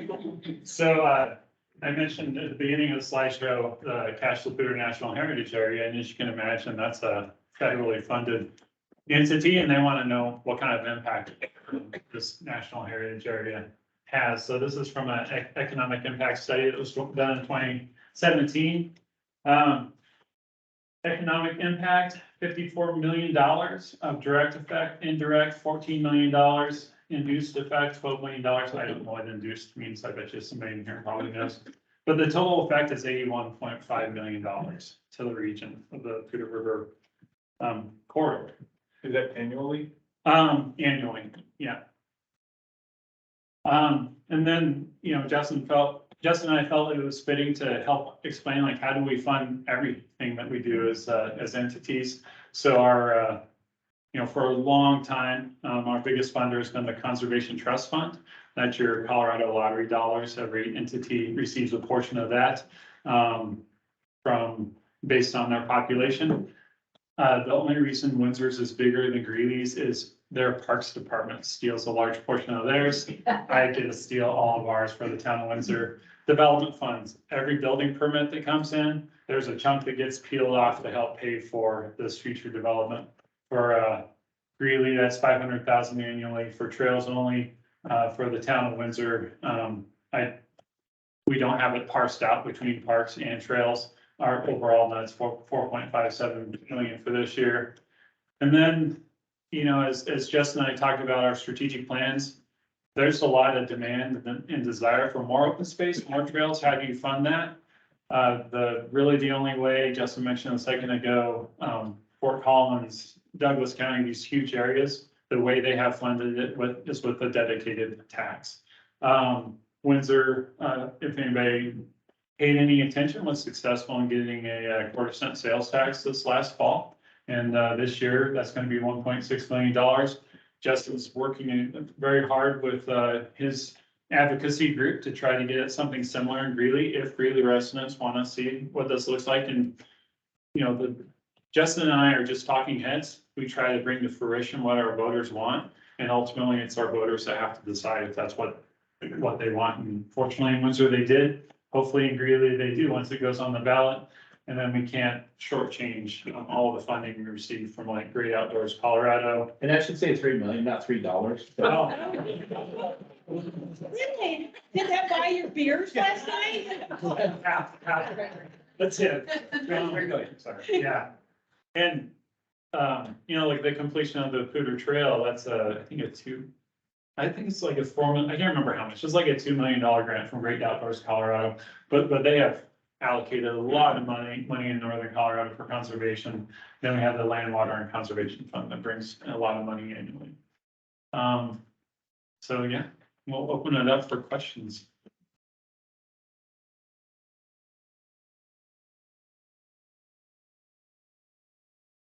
Quick one, that river where there's those white trash bag looking things, what's happening? Are they full of rocks or how do those work? Yeah, so they are, in case you ever need it, right? They are great for emergency response to basically large sandbags is what they are. Okay. So they use them a lot in the kind of oil and gas space, and they kind of repurpose them with basically fill to place in the river immediately that didn't basically violate the permitting in the floodway. So as a lot of you may know, anytime you put fill in the floodway, you have to model that to show no rise and no impact to upstream or downstream users. So the great thing about those is that fill is contained in those bags, at least for a little while, and then they start to decay and fall apart. So we've had to replace those with kind of big concrete blocks. You'd see it like landscape centers and those kinds of things that are a more interim fix as we're going through this, you know, probably about, by the time it'll be done, a 2-year process to model this section of the river, show and demonstrate that we don't have any injury to upstream or downstream users, those kinds of things, and go through the permitting. So it's a great way to stop the bleeding, as it were, a little bit of a Band-Aid for a month or two until you can really get your plan together of how you want to do that. So All of civil engineering comes down to more rock, bigger rock, and better rock. Exactly. And in that particular location, there is literally probably 10 different generations of riprap that has been dumped, and everything from the Detroit riprap of old, where they throw cars in there in the 60s and 70s, all the way up to the more modern stuff that we have in different colors and different things. So it's kind of interesting sociological look back of how we've treated the river, and now what we're trying to do is not only do the right thing for this latest repair, but go back and clean up all the rest of those areas. And we can't be as functional as we'd like to in that area, but we can definitely do a more thoughtful armoring that incorporates native plantings, habitat, those kinds of things, and not just dump more rock in there. This is, Sorry. Justin, would you just talk a little bit more about what's going on in East Greeley and the property that Rich Mark and the Yeah, city is cooperatively working on? absolutely. And Ben could probably give some context as well. And the But reason I bring that up too is the equity, kind of, you know, where the people will be able to access that Platte River and Sure. just what's planned for there. absolutely. So there's an interesting development in East Greeley that's, I think it's currently titled the Ash Park Parks and Recreation District. And Rich Mark, a local developer in the Greeley area, has an interesting funding mechanism to take basically oil and gas revenue and turn it into community amenities, right? So there's gonna be some development in this area. And if you've ever kind of been in this area, it's kind of east of the Loprino and the water treatment plant facilities, kind of in that area along 8th Street. An area that currently is pretty impacted by past gravel mining, current oil and gas operations, and other kind of more industrial uses. And so the vision is that we're involved with actually is really look at this way to repair some of the river channelization that has happened over time, provide recreational amenities, an extension of the Poudre River Trail there. They're also interested in doing some wetland mitigation and some other things there. They're, pretty lofty goals that we'll see what actually happens. We have had folks from the community that have raised concerns about equity for this area. And while we're kind of one sliver of this larger development, larger kind of effort in the community, I think what we'll continue to advocate for is that not only is there access, but are there connection points to some of the communities nearby, looking at those environmental justice things of unanticipated but truly impactful, impacts to lesser advantaged or lesser, smaller voiced communities in that area. So that's all I can say is from our perspective, we'll continue to look at that balance between all of those things. But one of the things we'll continue to really aggressively advocate for is that equitable connection, and not just for those folks within that development, but connections to the rest of the East Greeley community. So thank you for that question. Yeah, you have. Yeah, how much of the Food River Trail in the Windsor really reaches a floodway? Do you know how much of it is that low? I don't. Probably all. Certainly it's all in the floodplain, but a good bunch of it is in the floodway, and thus, when we do have to, so I don't know if we mentioned this, but a good chunk of our trail system is about 25 years old. Not all of it, but a good chunk of it. So, if we look at about a 50-year life for the bridges and the concrete and those kinds of things, we're about halfway through our useful life.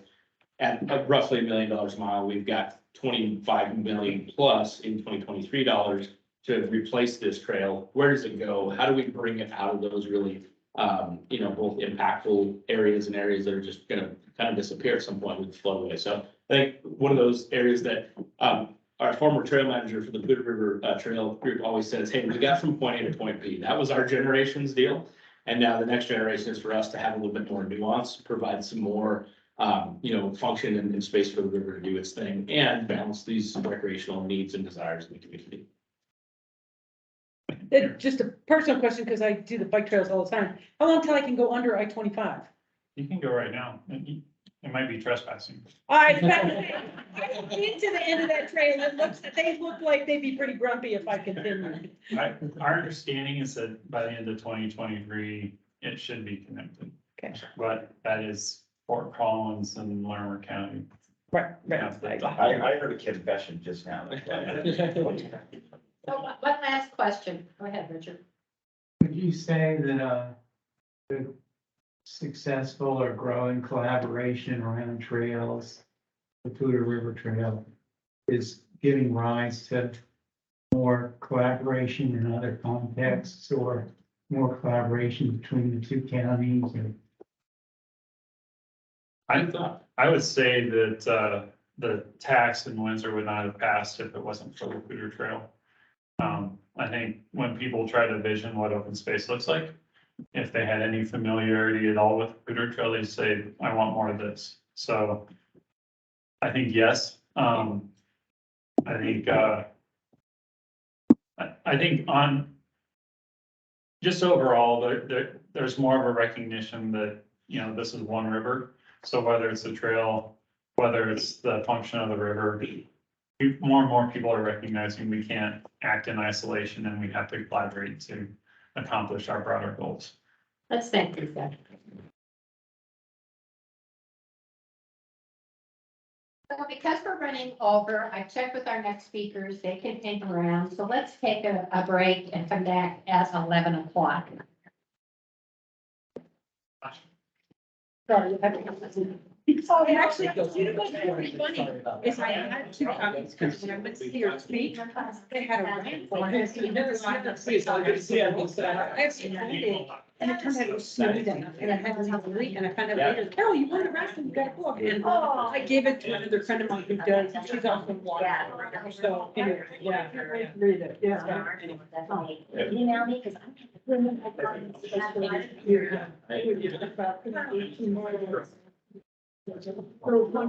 Somewhere. Yes, I know, thank you. Right. Yes.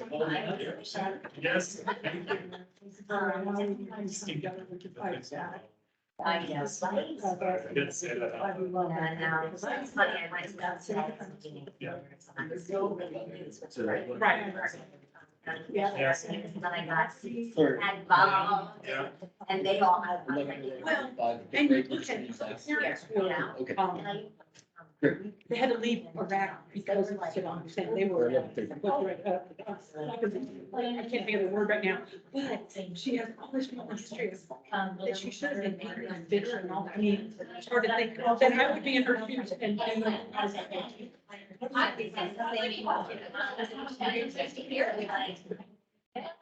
Thank you.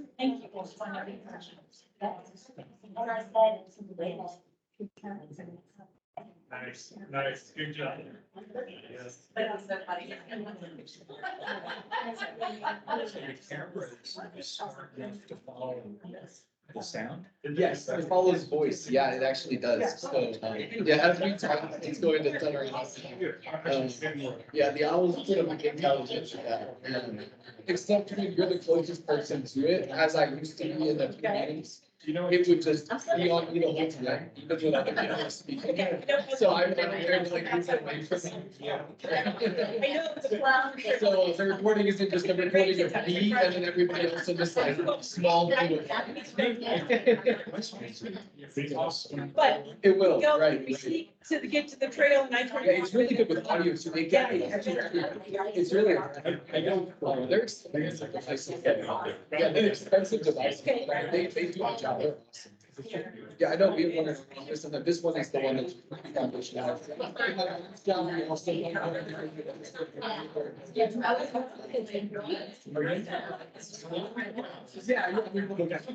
so I'm getting my master's right now. Yes. Yeah, that's what I said, right?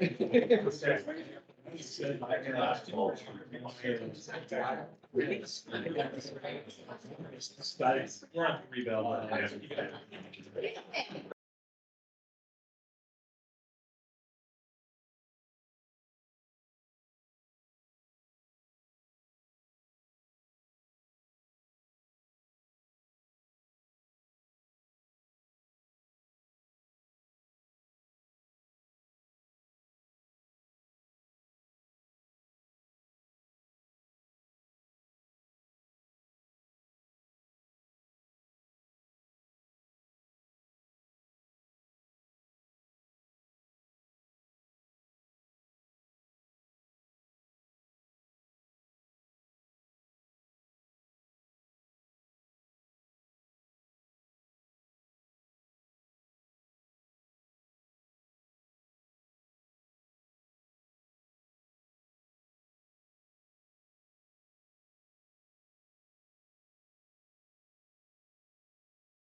we got. This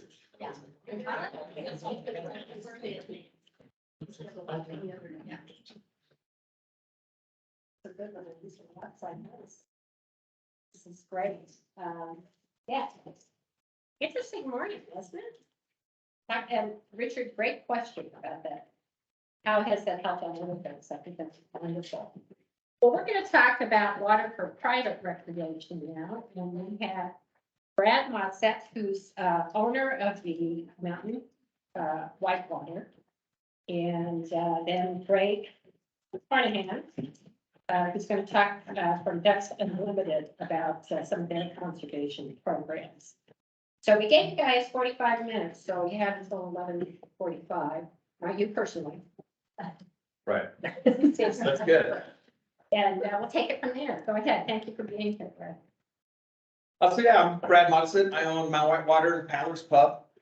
We started that in 2000. And we run on the Cache and Pooter exclusively. We don't go anywhere else. See, where? Yeah.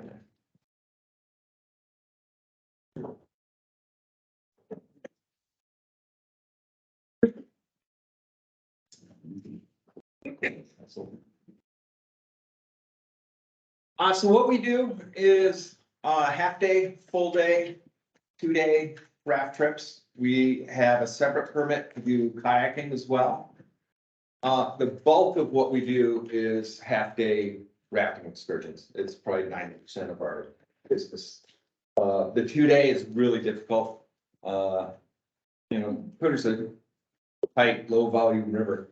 And we have about a 10-day window, maybe a week window where we have enough water and that we can do the 30-mile stretch.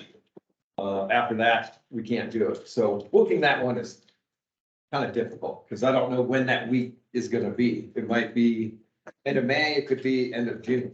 It varies a lot. So don't do a whole lot of that one. Then we do a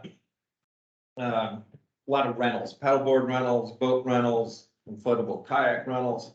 And they can take that either on the river or to lakes around, that kind of thing. We do guide instruction. That's how we train our people. We train people, well, we train guides so they can work for us, but we also are now training more people who just want to learn about it. So they'll come to our class and those people only do about a week long. But there's a lot more people doing private recreation now. Boats have gotten a whole lot cheaper. Not necessarily better made. Our boats, I pay about $7,000 for them. And private boats, like they're getting boats for less than $1,000 now. So they don't last as long, but they don't need it to be that tough. Which means there's a lot of people getting out into the waters now without much experience. So it's kind of nice that some of them are coming to learn something, some sort of safety stuff, which is a good thing. So one of the biggest things we have is we're the wild and scenic river in Colorado, the only one, right? So our regulations for that are through the roof. Arkansas River, one of the most rafted rivers in the world. They have 66 companies there now, and they take about 400,000 people a year. We take 32,000 on the Pooter. There's 5 companies allowed. And our biggest constraint is we're allowed to take 100 people on weekends and 120 on weekdays, which, in May, that's no problem. June, that's not much of a problem. In July, I could take 300 people. And that's one of our biggest problems is people's vacation is changing. And we started this in 2000 and the summer vacation time was a lot longer then. But schools are getting out later, starting earlier, which means that 14, 15 week of vacation time is now more like 12. So people are still vacationing, they're still going out, but we can't take more people rafting because we're already full. So once you're full, which does make it tough. So I go whitewater rafting. It's an extreme sport, scares a lot of people. I mean, how many people here are just terrified of me talking about it? I get that all the time. I tell people what I do and they get scared. I won't throw water on them. But yeah, it's a great way to hike in nature. You can make some miles, you can see wildlife, you can sneak up on wildlife if you're quiet. And anybody can do it. I've had a 93-year-old and a 7-year-old in my boat at the same time. That's a pretty good spread. And the fact that a 93-year-old can do it and still have fun, that's pretty cool. And so, you know, all sorts of disabilities can go. And that's pretty neat that, you know, might not have legs, but you can still go rafting and enjoy this, the natural environment. Obviously, team building is one of the best things we have going for us. People talk about it for years afterwards. Brings people together, and coworkers or family. One of the best compliments I've ever had. Can't put it on the brochure. We take a lot of homeless youth rafting. This 14-year-old girl looks at her friend and says, "Wow, this is better than a speedball." It's like, "What's that?" It's a heroin and cocaine mix. Oh, shit. That's great. I'm so happy this is better. Better than somebody 14-year-old knows what a speedball is. So it's really good. It's a great, good, clean adrenaline that people do need. So like I said, there's 5 rafting companies. About half the people that we take down are from outside Fort Collins, and it's a little hard to tell because, yeah, family and friends come in and you book the trip, but you know, you look local and the other 10 people are not. So that gets a little hard to tell. But the economic impact is about 13.4 million, and that was in 2010. The CBB did some studies in 2006 and 2010 to figure out where people were coming from. And in that time period, we started saying, hey, instead of going back to Estes Park, stay in Fort Collins. So we started packages with other companies, you know, hot air balloons, bikes, wine. And all of a sudden people start staying here instead of staying in Estes Park for a week, they're staying there for 3 days and here for 3 days, which Fort Collins CBB love that. Estes Park, not so much. So it's a public resource. As a commercial outfitter, I have a few spots where I'm allowed to put in, and I'm not allowed to go anywhere else. I can't put in somewhere else. I can't take out somewhere else. And, you know, the public can go anywhere they want, which great. They don't need a permit. Kind of not much at all. For us,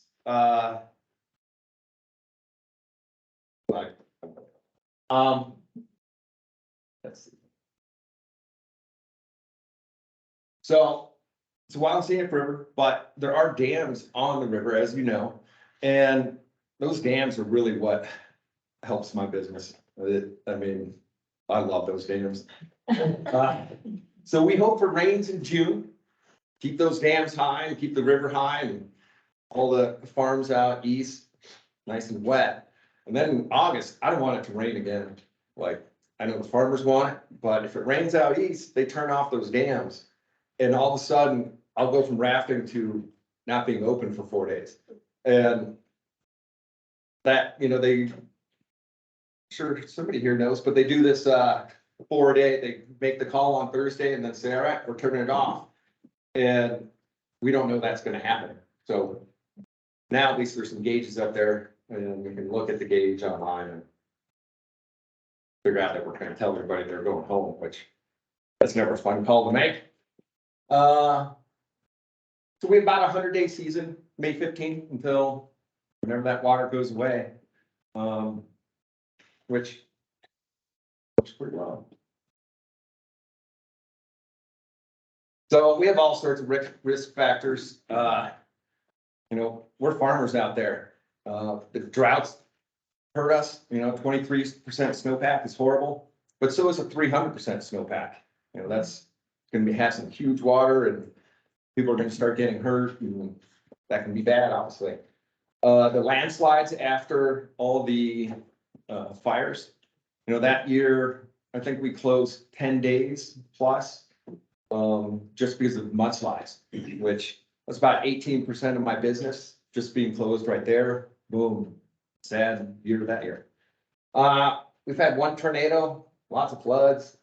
Governmental permits are always difficult. The Forest Service, my bosses, they change every year and a half. They cannot keep people in there. So each time they have somebody else come in, they have no clue what's happening on the river. It's like this education thing that. How long are Yes, your permits good for? 10 years. And there's all sorts of things like, so we have about 400 times we put in, we're allowed to be off that put in 12 times. So that half-hour window, we can be there during, from 9 to 9:30. If we're 15 minutes late, we still have to be off the beach at 9:30.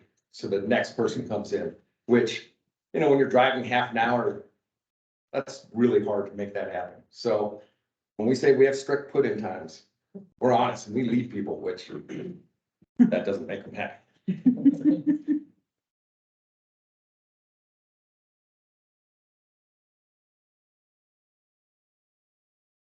We're done there. So yeah, the Forest Service, my boss, they tell me what to do. And that has probably been my most difficult thing to deal with, is educating somebody else on my permit, on what I should be doing feels backwards. And that gets, the last two people said the wild and scenic corridor should be reevaluated, that every other one has been reevaluated. And ours should be, and those numbers should go up. That there's so many more people in Fort Collins that you want them recreating if they can, but trying to get a government employee to do more work for less pay is difficult. Right. So what kind of questions you guys have for me? Permit. I have a question about the 5. I'm interested that there's so much volume on the Arkansas side. So there's 60 companies down there. And where are most of those centered? Canyon City, Buena Vista, I mean, they're all right together. Real close. And then the 5 on ours here are all basically in the Fort Collins area, Yeah. taking buses up and down there. Do the 5 split the 32,000 equally, or are you guys more dominant, or how does that break down? Obviously, we're the best, right? But yeah, we're pretty close, pretty similar, because since 2007, I haven't been able to increase my numbers. So since then, we can go down, when we close for fires or mudslides, but we can't ever really increase our numbers. So it's hard to tell who is better. So who's controlling the master put-in times on all these different 5? Forest Service. Also on the Arkansas, they have, they work deals with the dam owners. with Oh, yeah, respect to yeah. how They much bought it water. leaks. Well, yeah, they bought water and, Yeah, and just, I've been part of this, Twitter runs through it. And Brad Wind, who works for City of Greeley, he gave out free water one year. Like they were trying to reduce the dams or reduce the water in the dam. So he gave out, they gave out free water in Horsetooth. So because of that, nobody wanted to use their water on the Pooter. So they shut all those off, and all of a sudden my season ended like 2 weeks early, which was a shock. But he heard about that, and the next year waited to do the free water later, which saved a lot. Yeah, which working together is a good thing. If you send out like two rafting boats, is it common, or do you ever have a kayaker go along with those two boats, like from your company. Mhm. The reason I asked that is Buffalo Joe, I think in Browns Canyon. He went along for the ride and Buffalo Joe was maybe your age or so, and he was like the third best kayaker in the world at one time. So we're going down the river and the one boat got stuck or was having problems.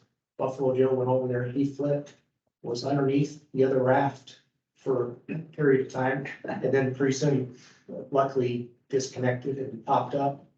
And Scary. it was pretty scary, and I was like, that guy's number 3 kayaker, and that can happen to him.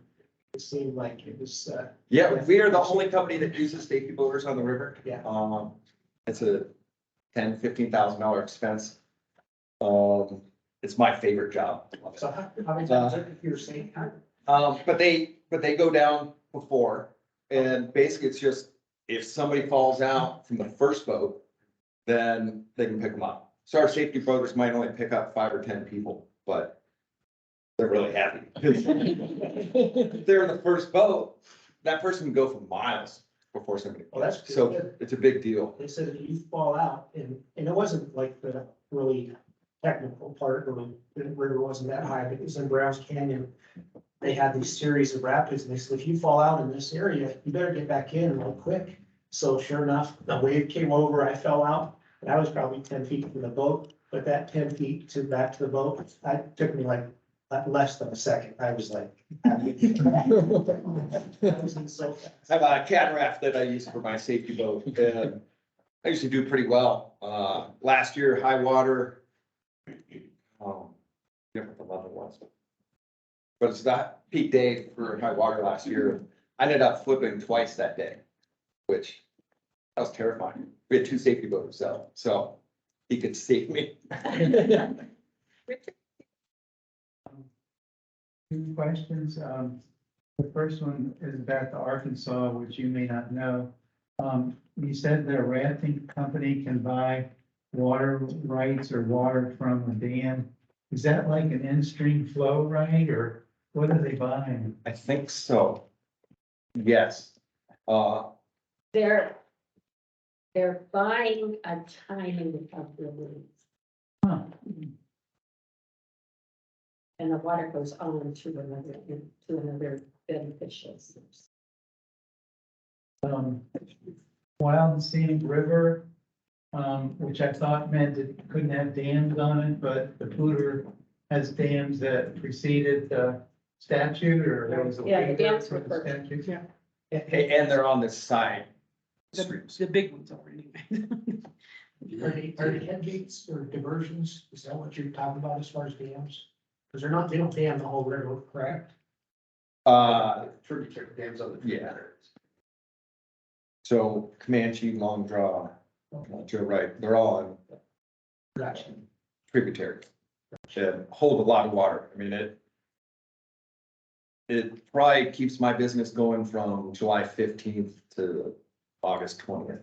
So a massive amount of help for us. You don't have to pay for those releases. Like, No, we're just beneficiaries of farmers. Awesome.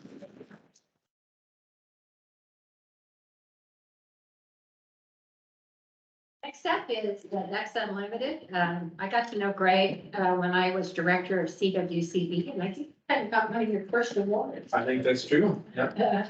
Working together, I can remember this beautiful duck sitting on your desk for ages. And go ahead. All right, thank you. Well, I'm gonna start off with a shameless plug. A lot of the presenters you saw this morning, we all sit on a committee called Poudre Runs Through It, which has been facilitated by the Water Center for quite a number of years. I think we're into our 11th year maybe. And it's a great opportunity. We sit around a couple of times, or once every couple of months, we get together and we talk about water issues and think about, what are the challenges, what are the opportunities? We have our Poudre River Forum will be held at UNC in a couple of weeks, March 3rd, I believe. So if you want to expand your knowledge and attend that, you'd be welcome to. I'm sure we can get you some information about it, but we'd love to see you there. really great opportunity to get out. We haven't held that in a couple of years because of COVID, so we're pretty excited to have that again. So I'm gonna start off talking about Ducks Unlimited. How many of you in the room know of Ducks Unlimited? Oh, hey, that's pretty good. How many of you think that we're a shirt company? That's good. Ducks Unlimited obviously has been around for a long time. We were founded in 1937. And we have projects, you can see from the photo here, we have projects across the continent. So we have Ducks Unlimited Inc. here in the US, but our affiliate companies, Ducks Unlimited Canada and Ducks Unlimited Mexico, where we have a pretty strategic approach to how we perform conservation. And a lot of you, I've probably heard, we are a hunting organization. We do have over 650,000 members. We are a nonprofit. And they pay a nominal fee to be a member of Ducks Unlimited. And most of those are hunters. So we do have kind of the face of Ducks Unlimited as a hunting organization, but at the heart of Ducks Unlimited, we're a conservation organization. Very strategic in how we approach conservation. So we don't just have projects here and there and do things because we feel like they're good things to do. We're really strategic about how we do these things. And so we only mostly work in some of these high priority, what we call landscape conservation priority areas. And across the continent, we're in the Southern Great Plains area. We have 7 states in our region. And a lot of what drives what we do occurs up in the northern part of this landscape. This is what we call the prairie pothole region. And it's been highly glaciated, a lot of potholes. This gives you a really great idea of what's going on that landscape. So this is up in North Dakota. What does that have to do with us down here? But you can see what's happening here is that as crops become more adaptive to harsher climates and they're capable of growing in more difficult soil conditions, et cetera. You can see the photo on what would be my right is what that landscape should look like. A lot of water, a lot of potholes, a lot of breeding opportunity for waterfowl. And then you can see what's happening on the other side here. This is where it's been drained. So tile drainage is huge. They plow it, they put soybeans in, and this is what the landscape becomes. So we're really struggling against a lot of different things on those landscapes that are affecting waterfowl. So just like some of the other talks that you've heard, you know, we work in partnership with a lot of different people. It's not just us. We hit a major milestone about a year ago with 15 million acres conserved. But a lot of what we have done here in Colorado is really water centric. So mostly working with water resources to either recharge aquifers, retime water, and moving more into kind of water quality all the time as well. One of the things that we do like to tout though is that we were one of the first ones to enter into the carbon offset trading market as well. So in the Dakotas and in Colorado, we actually put a huge number of acres. I think the one in Colorado is about 15,000 acres under a grassland easement to keep it from being converted. And then we're able to claim that carbon that we're keeping from being emitted into the atmosphere and trade that and sell that. So so that actually also generates revenue for us, but we can put big acreage under conservation. And then a lot of the work that I do, both Justin and Wade, who you spoke to earlier, I do a lot of wetland mitigation type of work with them as well. And one of the things that probably the biggest kept secret is that we're very good at what we do. There was a report that came out a couple of years ago, and I'm sure you've heard about this in little snippets in the news, but it's not getting the attention it really deserves, is that we've lost 30% of our breeding birds. We've lost them. You know, they're gone.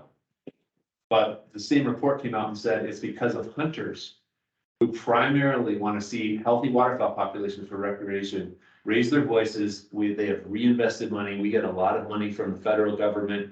But because of that, and because of the hunters that want to match those dollars, we're able to reinvest very strategically in those conservation priority areas that have made us successful. So it was kind of a bright spot against all these birds that are being lost. So the thing about wetlands here and what we really need to understand why we've been successful here is that we're able to team up with water providers more than anything else. So when we talked about Northern a little bit, we've mentioned them a few times. Northern Water, a lot of the Water Conservancy District, ag irrigation districts in particular have been something that we've been able to work with pretty closely.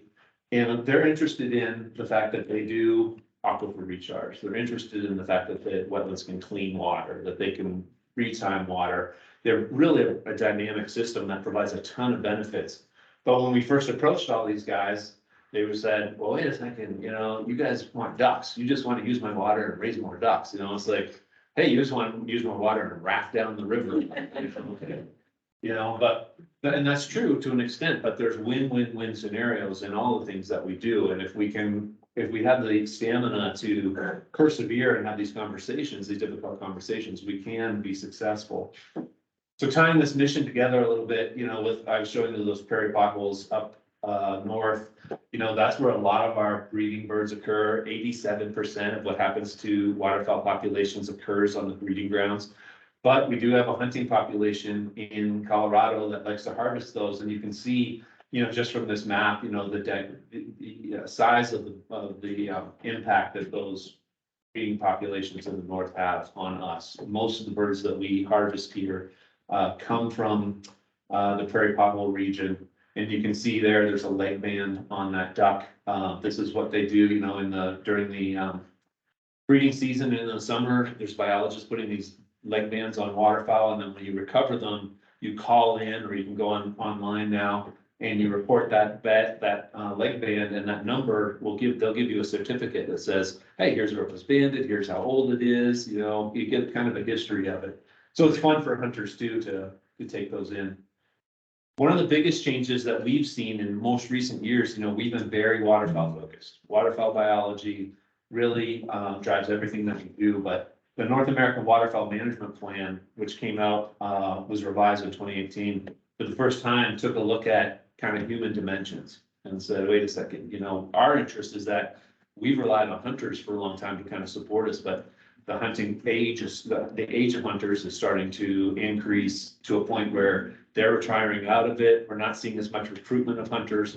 And so we're starting to really think about, who is going to be that voice of conservation in the future.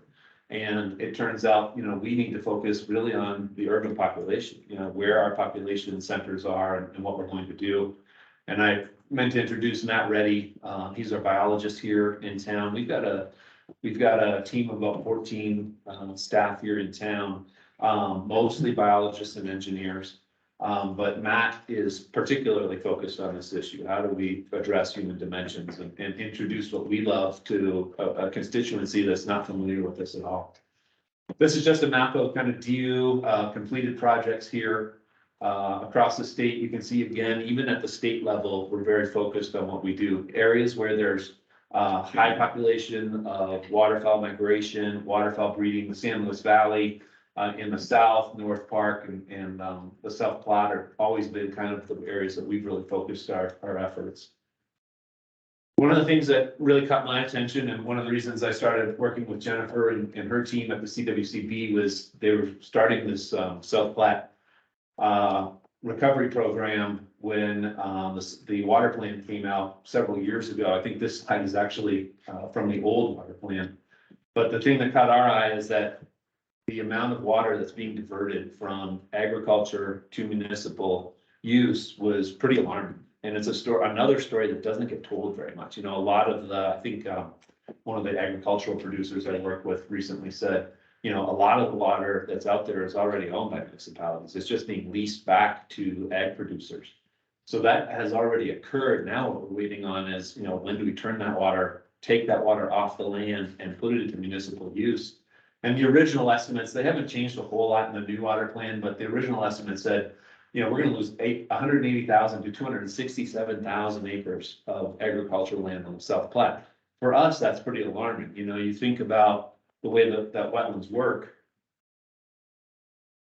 You think about the way that wetlands work is, a drop of water on the land at this point, it goes into the ground, it spreads out, and it supports a lot more wetlands than it does just on that one piece of ground. So when this land starts to dry up, it could have an exponential impact on the number of wetlands on the ground. So we started this program, Aquifer Recharge. It's been out there for a long time. We actually built one of the first ones on the landscape of Brush Prairie Ponds in 1987. We didn't even understand what we were doing. We're just happy to have the ducks, you know?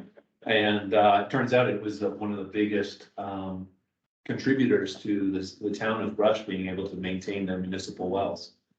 The way that this works is, you know, we take water from the river during the winter months when water is available. So a lot of the water rights were developed for irrigation. You know, everyone said, oh, it's over appropriated, there's no more water left. Well, no one had water rights on winter water.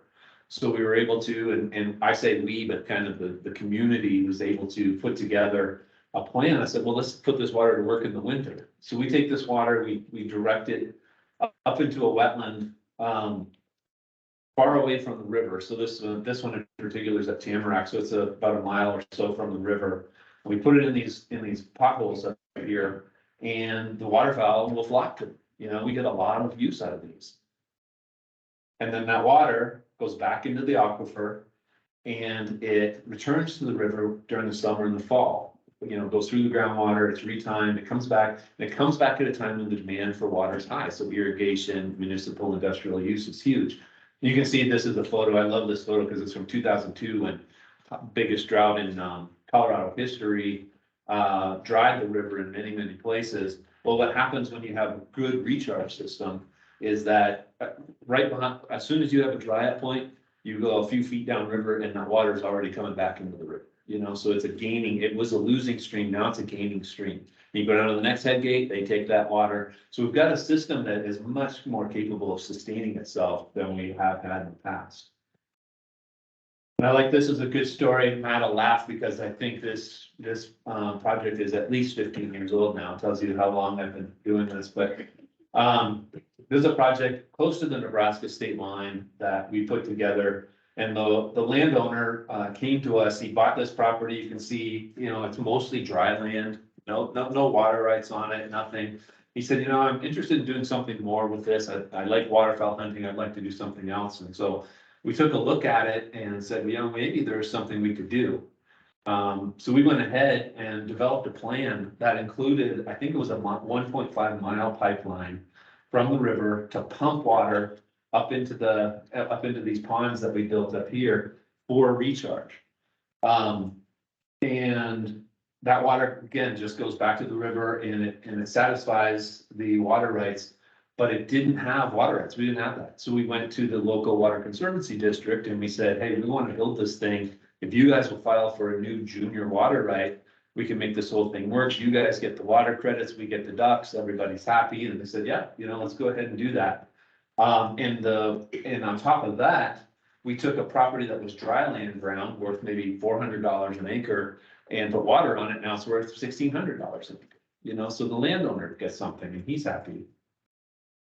One of the things that came out of that whole situation was that at the same time we were building this project, the state engineer declared that these wells that are over here, quite a long ways from the river, were actually tributary to the river. So they needed to have augmentation. They needed to have recharge in order to stay in business.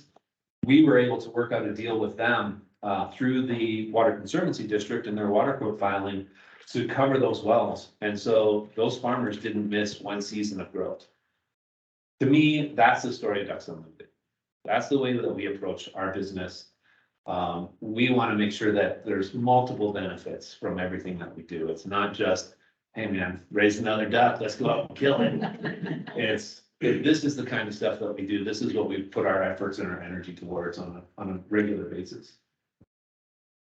I wanted to make sure that I touched on something that was even a little closer to home for you guys too. You know, this is the Poudre River from Greeley up into the headwaters. And, you know, all of us that live here, this is how we see it. It's a beautiful river, right? The work that's being done on the river in Fort Collins and Windsor and Greeley and even up in the headwaters with the wildfire restoration. This is how we look at it. It's a beautiful river.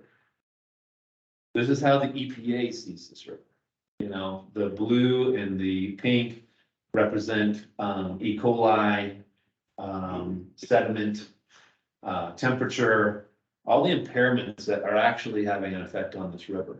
And so what we're hoping to do now is take kind of what we've learned as far as working with municipalities, working with the state to see if we can take the same kind of success we've had with recharge and turn that into something that's really successful for clean water. So we're moving in that direction, slower than I would like, but it's coming on. And it seems like, I don't know who all you've talked to, but there's quite a movement going on right now to introduce non-point source agricultural solutions to help clean this water up. And so this is a great time to be involved with kind of water quality and using wetlands and using buffer strips and riparian solutions to have a more of an impact on clean water in the area. This is kind of just a quick slide about some of the things that wetlands will do. You can see it's pretty incredible. Removing phosphorus, 45%, nitrogen, 30%, selenium. Selenium is a huge issue and it's just naturally occurring, but just with the amount of nitrogen and nutrients that we put in the ground for fertilizer, it actually increases the rate at which selenium is released. E. coli is huge. We've got a demonstration project about to be constructed out by Brush to see how well wetlands abate E. coli. Sedimentation, vegetation, these are all things that we put together. So this is just to kind of demonstrate what our engineering team is capable of doing.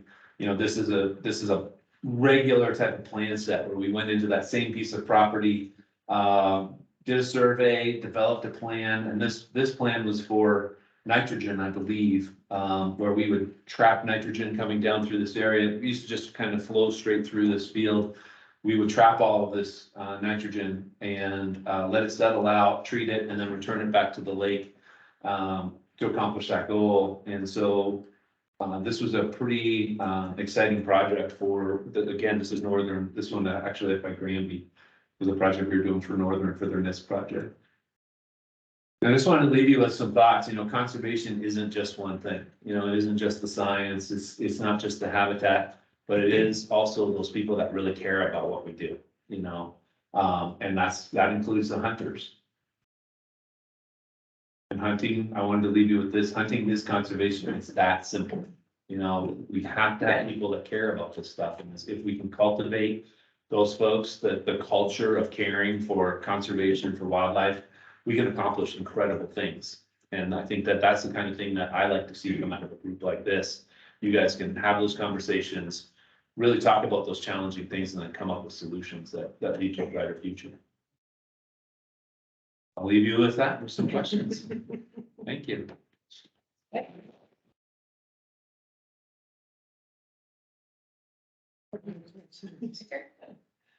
Greg, are you saying that parts of the Poudre are viewed by EPA as water quality impaired segments? Oh, yeah. And so you want to or started to work with local partners or governments to do those riparian habitats to fix that? Yep, that's right. Yep. So there's a couple of big pushes going on right now. Larimer County Soil Conservation District has received a grant, I think from CWCP was at least one of the funders in that. And they're trying to develop a water quality trading program. So, trying to pay essentially farmers to put in best management practices in exchange for allowing wastewater treatment plants essentially to purchase those credits and avoid having to do expensive upgrades to their treatment plants. So that's one of the big ones. And then the Northern Colorado Water Quality Association, they have another grant and they're working on watershed plans wherever there's gaps in our current watershed plans, which is in most watersheds along the Poudre. The Thompson is part of that as well. They're going to build that watershed plan, and that'll be the gateway to being able to implement some of these structures as well. Is this kind of activity also happening on Big Thompson? That one is on the Big Thompson as well. Yeah. The credit for advanced. No, the watershed planning is on the Big Thompson. No, the Larimer County is only focused on right now on hopefully getting a pilot project off the ground on the Poudre. Yeah, you talked about the hunters are aging, and I assume that results in kind of a decline in membership eventually. You're focusing on people that live in urban cities to know and love all the amazing conservation work you're doing. Can you speak a little bit to some of the specific strategies you're doing to engage like the next generation of members? Exactly, answer that question. Yes, the typical waterfowl hunter looks like Greg and me, an old white guy. Sorry, Greg. But as Greg said, North American Waterfowl Conservation follows a plan that was instituted decades and decades ago. The most recent update in 2018 recognized this fact that hunting generally as a portion of the population is decreasing, and especially waterfowl hunters as part of that is decreasing significantly. And that's really important because it's a conservation work. All those dots that Greg showed across the continent are funded by fees that waterfowl hunters pay into it.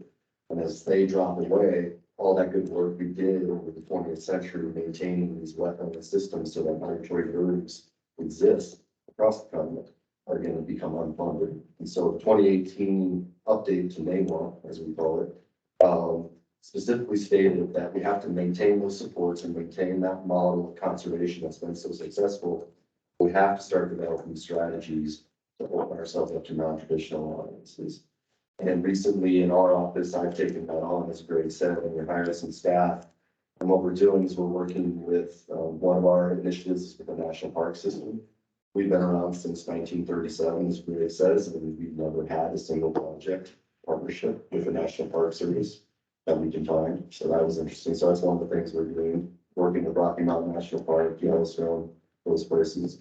We're also engaging municipalities up and down the Front Range. We have a long history of engaging municipalities for kind of more rural water development type of stuff that Greg pointed out. This groundwater recharge augmentation has been a big part of the portfolio, but working with much more urban areas and engaging municipalities in delivering projects, but also engaging the community members that use those areas in a really effective way. How do we get this message that we're really good at talking to farmers and hunters and all these other traditional folks about continental waterfowl conservation? But how do we talk to the person who's running down the trail past a wetland that's full of ducks that has no idea that those ducks probably came from Alberta? And the reason that they're here now is because waterfowl hunters over a century have been paying into that, and that kind of model is collapsing a bit. So we're just on the front end of all of this. We're slowly entering into it. It's a whole new realm for us to try and understand. We have patterns of fundraising and project development that we're really successful at, but this is a new era. Municipalities are difficult to work with compared to the government agency. And so that's what we're doing. We're looking at messaging, we're looking at how to fund this kind of work. We're looking at how many people we need to do. Can I just share like one little great story of collaboration here? Of course. Our project in Fort Collins Bloom has some big detention ponds right next to Cooper Slough, and the city of Fort Collins is looking to conserve Cooper Slough. And staff at the city reached out to us and said, we're worried that our detention ponds just turn into cattails. And we said, we understand that. And so staff got us in contact with Ducks Unlimited, who helped write a plan for how we could redesign the bottom of our detention ponds to divert water in the different cells at different times to encourage different species to grow. And then that became memorialized as part of our CD set for our first filing. You know, it's a staged thing because we don't have any impervious surface that's actually going to kick water into this thing yet. So we designed it to be able to be phased over time, but it's a really phenomenal story of all these different companies collaborating and making up a solution. And that's the nice thing about, you know, being a nonprofit and having those kinds of resources in our office. You know, Kevin is our engineer, but you know, they can come up with those kinds of solutions quickly, and it's probably not overly costly comparatively, you know, so it's a nice amenity for you. Well, let's thank the excited.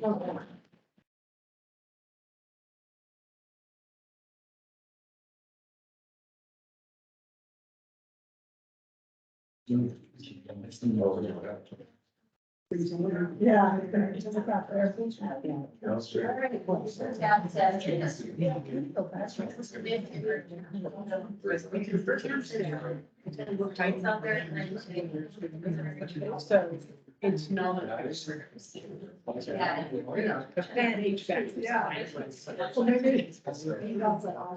Yeah, well, you get a couple people like. So our next speaker.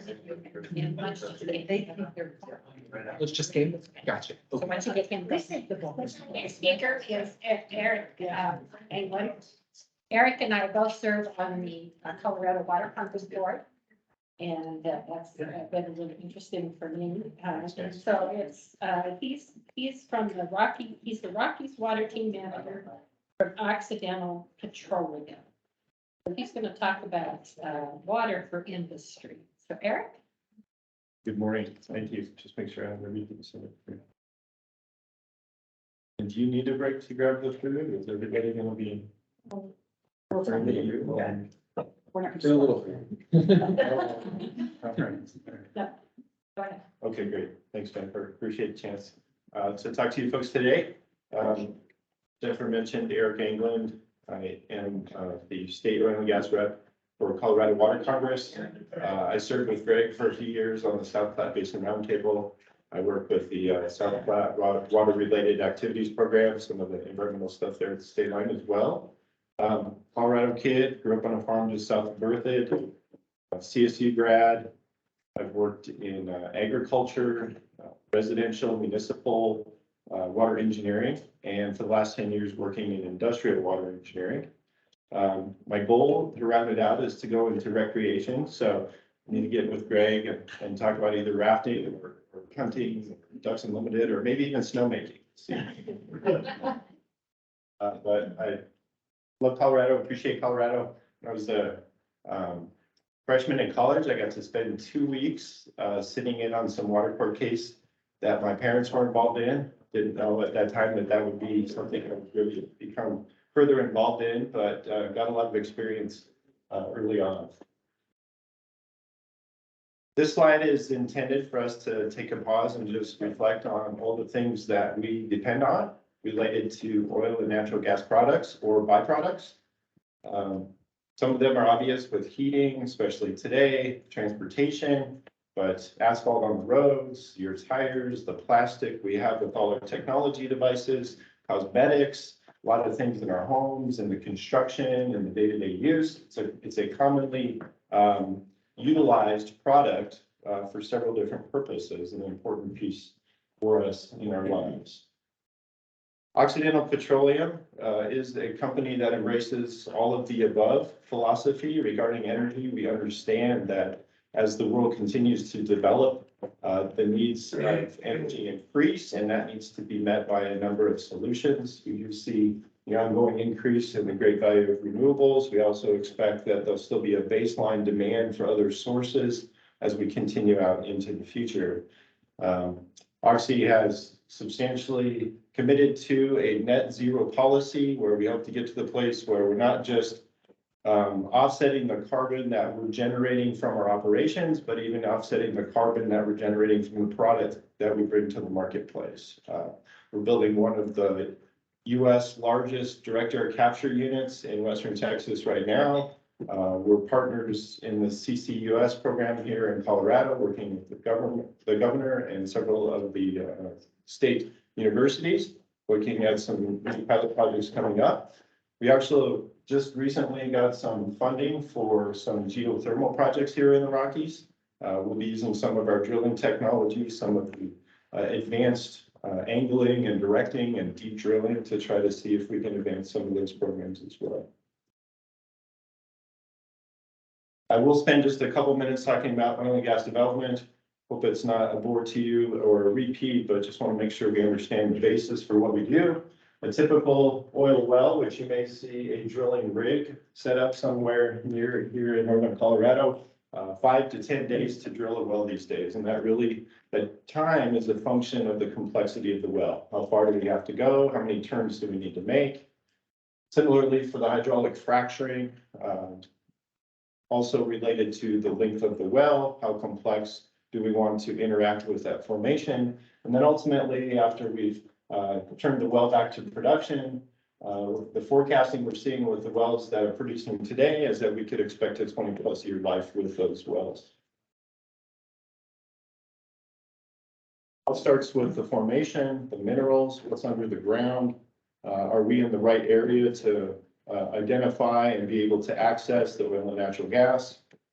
The answer is yes, for sure. Here in Northeast Colorado, the Denver-Julesburg Basin, the Wattenberg Field, even a very old oil field, and yet really re-brought to life with some of the newer technology that we implement these days, particularly the directional drilling, the ability to go out underneath those formations for an extended period.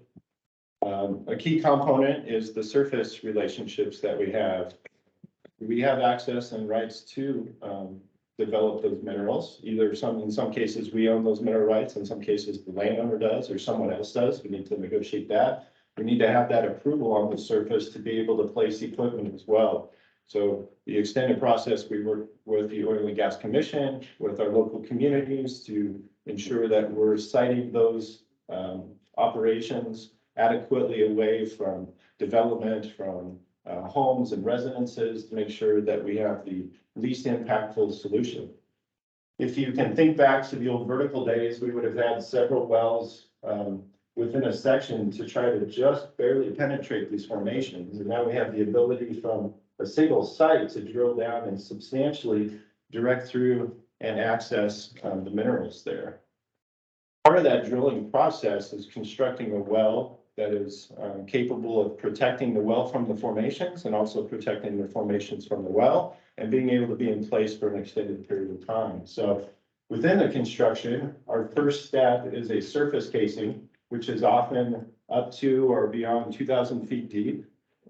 It's a steel casing that is cemented into place. It's pressure tested. It will extend beyond the aquifer that's been identified within that particular area.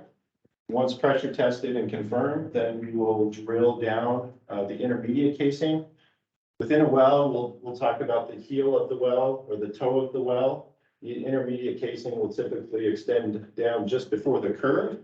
And then we'll have the final production casing that extends all the way out to the endpoint that we want to achieve. All of those barriers of steel and cement are tested before the next phase is taken in the process to ensure that we have that protection in place. Particularly for water, one big component is the fracturing, the fracking, the completing of the well. So we use a process to interact with the formation through perforations at strategic locations. And then using a fairly incompressible but mobile fluid, water, we're able to, under high pressure, crack the rock, create the fractures that will allow the oil and natural gas to migrate back to the well. That formation, that solution is typically 90% water. It's about 9.5% sand, sand being the proppant or what keeps those cracks open. And then the other 0.5% are some other compounds we use to make sure the process runs better. And they're compounds that you may be familiar with even in a typical daily operation. We use chlorine or bleach to treat the water, just like in our drinking water. We don't want bugs or algae or bacteria growth. We want to make sure there's no formation of those things in the water. We'll use a surfactant or a soap to make sure that the water is slipperier or we have lower friction. We'll use something like a WD-40 to help protect the steel casing, kind of a rust inhibitor or corrosion inhibitor. And then for these very furthest toe stages, imagining putting water and sand together, mixing it up, and then hoping that the sand stays in solution all the way to these endpoints. And to do that, we use a gel. It's kind of like think of a gelatin in Jello, guar gum, which is in ice cream, something that just keeps that sand in that solution a little bit further so we can make it out to those endpoint locations. And then finally, when we have the well completed, we'll then turn it on to production. Fluids then come back up to the surface, and using surface equipment, separation facilities, our goal is to effectively separate out the natural gas, the oil, and the water that we bring back to the surface.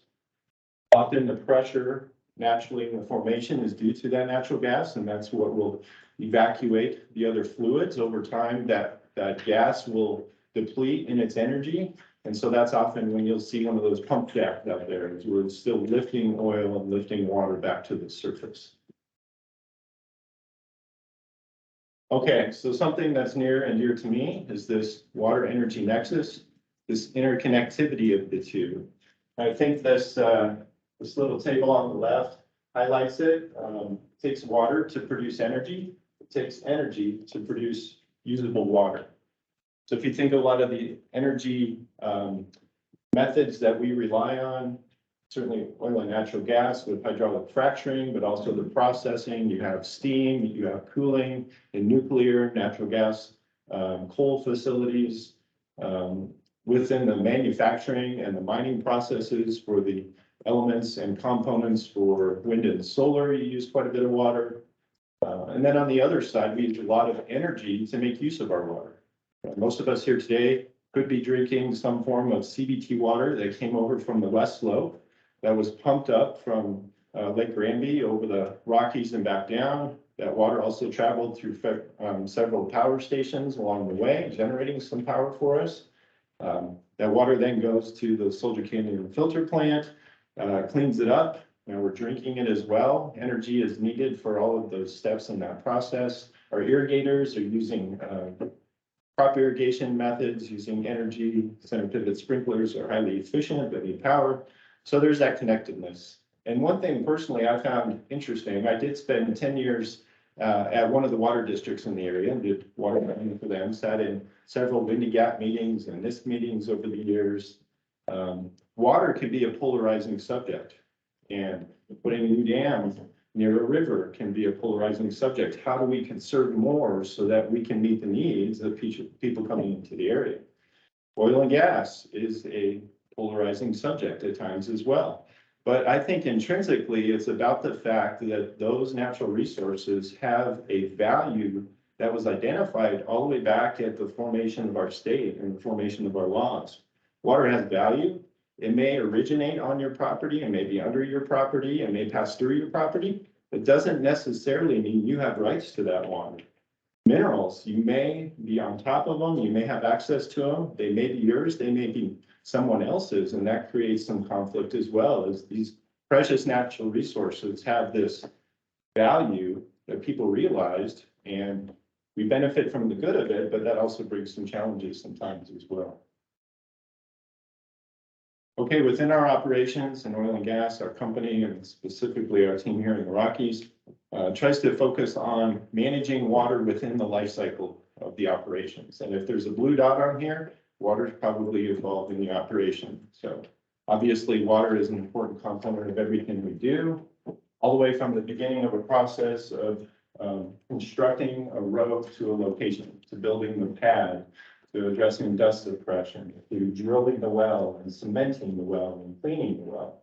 Hydraulic fracturing, when we actually activate that formation and make those minerals available. The produced water comes back, we can treat, we can clean, we can transport, we can reuse. And that's really our goal, is to be as resourceful as we can with that supply in our operations, as best as the conditions will allow us to. You may have seen versions of this diagram or this presentation of water use. Within the state of Colorado, the amount of water that's used within the oil and gas industry, and specifically for hydraulic fracturing, is around 0.1% of the statewide use. It's a very important component. We don't diminish the value of it. It is a smaller portion to a lot of other users within the state.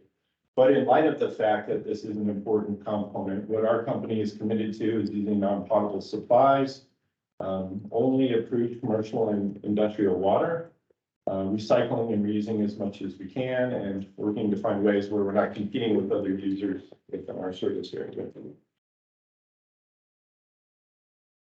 Here are some pictures of our operations, specifically here in Colorado, and our team is responsible for sourcing water, bringing it into our operations, then transporting it around to locations depending on where that demand is, which is constantly changing, using different types of infrastructure to do that. and then treating water and reusing it where we can in our operations. This is a water distribution system that we've had the fortune of constructing over the last 10 years. If you laid our oil and gas gathering pipelines on this map as well, you would see it's essentially the same. But as we've constructed through this northern Colorado field, we felt the urgency and the importance of building a water pipeline system. And so we have the functionality of moving water from several locations, from several suppliers around through the field, similar to a municipal water distribution system. And the benefits for us are being able to serve the quickly changing demands within our operations. We've substantially reduced our surface impacts, noting here 1,500 trucks a day less on the road probably because of using this. Since inception, we estimate somewhere around 60 million miles of truck traffic that we've avoided by piping water. So it's become a very effective tool for us and very important component of not only being resourceful and efficient with the water, but also minimizing those impacts to the communities that we work in and around. The other big component for us specifically is we've substantially reduced our footprint on the surface, where historically we would need more space to store water. As we're able to move more water quickly at real time at the rates that our operations need, we don't need that additional storage buffer.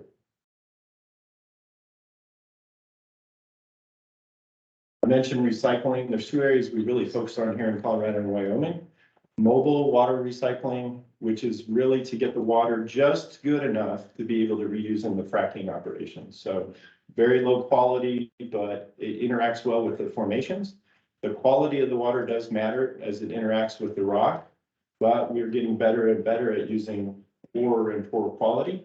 We can typically move recycling operations around to fit our ongoing moving needs. The other area of recycle that we're working on is treating all the way up to a discharge quality to have that potential to keep that water at the surface and to reintroduce it for other uses, whether it's to bring it right back into our freshwater system or to maybe exchange it with another user for a water source somewhere else, or at times when we have surplus to make that water available to other users in the region. Just a few other pictures of ways that we're using our water system. Not only are we serving our fracking operations, but we serve drilling. We're providing cooling solutions to some of our gas and oil processing plants. We're providing backup fire protection service for some of our oil storage facilities that are fairly remote, and we don't have a nearby water supply or fire support that may be readily available. We do often use our water system to move water around for other operators as well, so they can take advantage of our system's functionality. It also gives us the opportunity to stay busy, to use our system to its full effectiveness. And then at times when we have surplus, either capacity in our system or surplus water, and we find partners in the region that we can deliver that water to. Finally, these are just two images of examples where we've tried to find ways to partner with the region. The example on the left is a canal diversion structure built within a canal just east of Fort Lupton. The irrigation company has been around for over 100 years. They have a lot of infrastructure investment needs ongoing. Typically, their needs are met through assessments. Most of their assessments come from shareholders who are agriculture based, and it's hard for them to make major changes. We're able to come in, find a location strategic on their ditch where we could construct a new diversion. It helps us to transport our water through their system at an appropriate point. We can use that, and then in the long term, they'll have the benefit of using that structure. On the right-hand side, although it's quite unlegible, I'm sure at this level, but envision Brighton or Denver here, and really up here, and this is really to capture a section of the South Platte River as it goes through our core area. One opportunity we identified was rather than taking water out for our operations closer to Denver, we can leave the water in the river through this critical stretch and then take it out at another location and find a different way to move water in and through our operations. And so we're able to help where certain times of the year the flows may be low, This can enhance the recreation, the environmental, and some of the agricultural and augmentation needs in that stretch of the river. Okay, felt like I was going too fast to complete. Presented some information that was helpful. Absolutely happy to take any questions that you have. You mentioned very briefly at the beginning, you're working on some geothermal stuff, but you never touched on it. Do you want to touch on it a little bit, or is it too late? So I'm not very privy to the project, other than understanding that the goal is to drill down to around 20,000 feet. We want to get down to core temperatures that are around 500 degrees. And the goal is to drill 2 wells and have them intersect at the same point at that depth. Then we can introduce water on one side, steam will naturally come up the other side. We'll create a loop system and be able to spin turbines with the steam. Cool. Yeah. Okay, More to come. I'm sure. okay, Yes. okay, yeah. Other questions? Go ahead, Shirley. So I'm actually from the Permian Basin area. Where is that located, that your direct capture content? Is it by middle of the? Yeah, it's west of Midland area. I see that. Oh, okay. Sure. Like in one of your first graphs, you were talking about energy consumption, and I think through 2050, it looked like oil and gas consumption is going to increase a little bit. Based on the identified reserves, not only domestically, but maybe around the world, how many years do you think we have of oil and gas reserves? Based on consumption in 2050 going up, similar increments. Probably don't have a good answer for you on that. What I will, I guess, refer to is I think in the 80s, we felt like we were going to run out.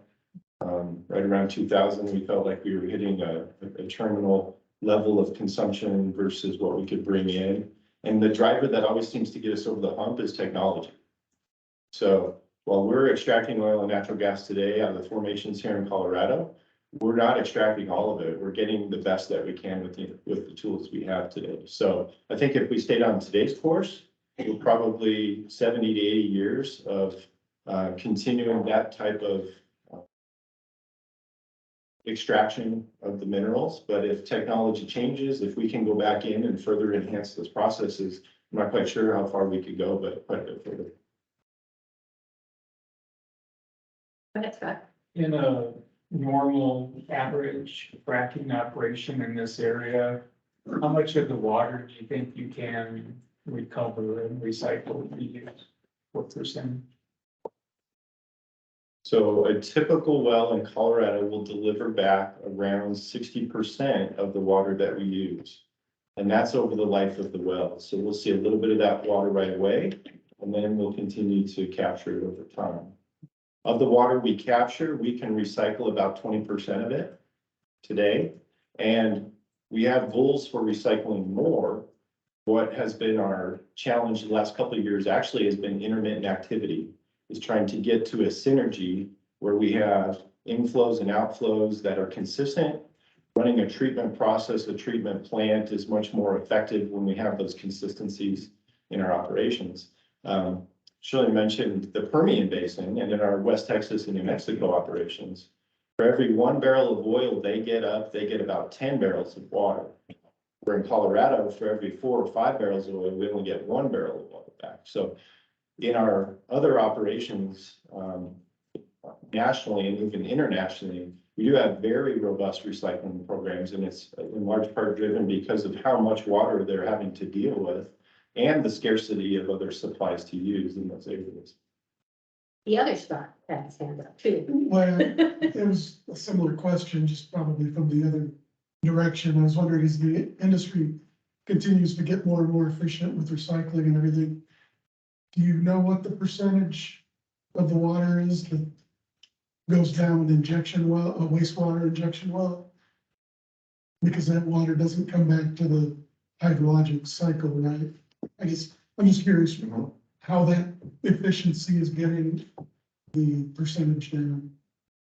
Yeah, for our company here in Colorado, probably 60% of our water goes back into formation. So we don't use that right away. That number will change and our recycle will increase as our activities level out. In our other operations, we're recycling 80 to 90% of our water and very little is going out into formation percentage wise. And do you have to augment that? That is not a return flow? Somehow? For the water that we don't return. Yeah. So, our company made a decision, not every company has, but ours made a decision, we won't own any water rights. Quite honestly, we could go through 2 or 3 oil cycles by the time we get through 1 water court case. So we pay a little bit more, but we purchase fully consumable water from suppliers. And so that water has the ability to be used to extinction. So some of it does get back to the surface, but not all of it does. Good question. Another hand, go ahead.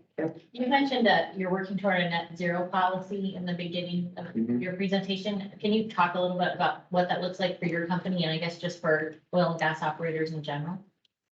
Yeah, for our company, we have a whole division focused on carbon capture.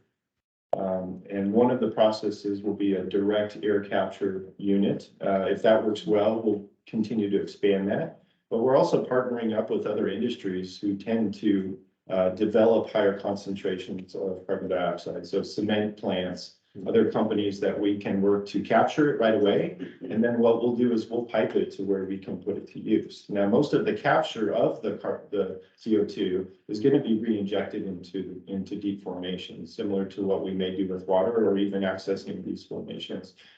You may have heard of a water flood before, where you would use water to push oil and gas through a formation. You'll catch it on this side, and by putting it on this side, we can use CO2 to do something similar. We can also find certain formations and layers that are fairly protected and sealed off, and we can inject CO2 into those formations as a storage place for it.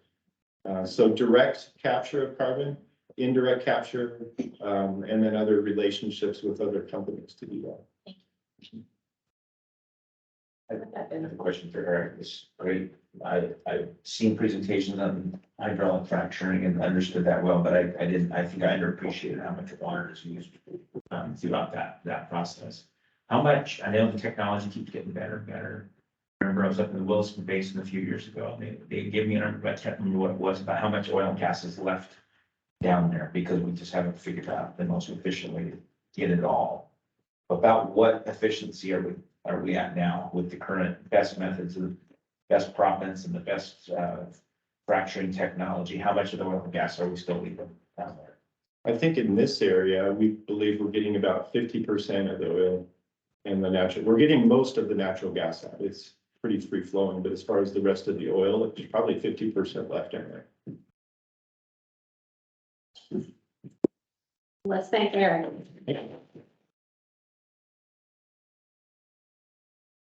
To be available on the website for you to refer to. We're at our lunch break. Yeah, remember, we're such an interactive group that sometimes we're disruptive to people who are working out there. So grab your lunch and come in here to check. Did you get to see first grade? Just gotta spread out one there. Are we behaving like first graders? Is that? Yeah,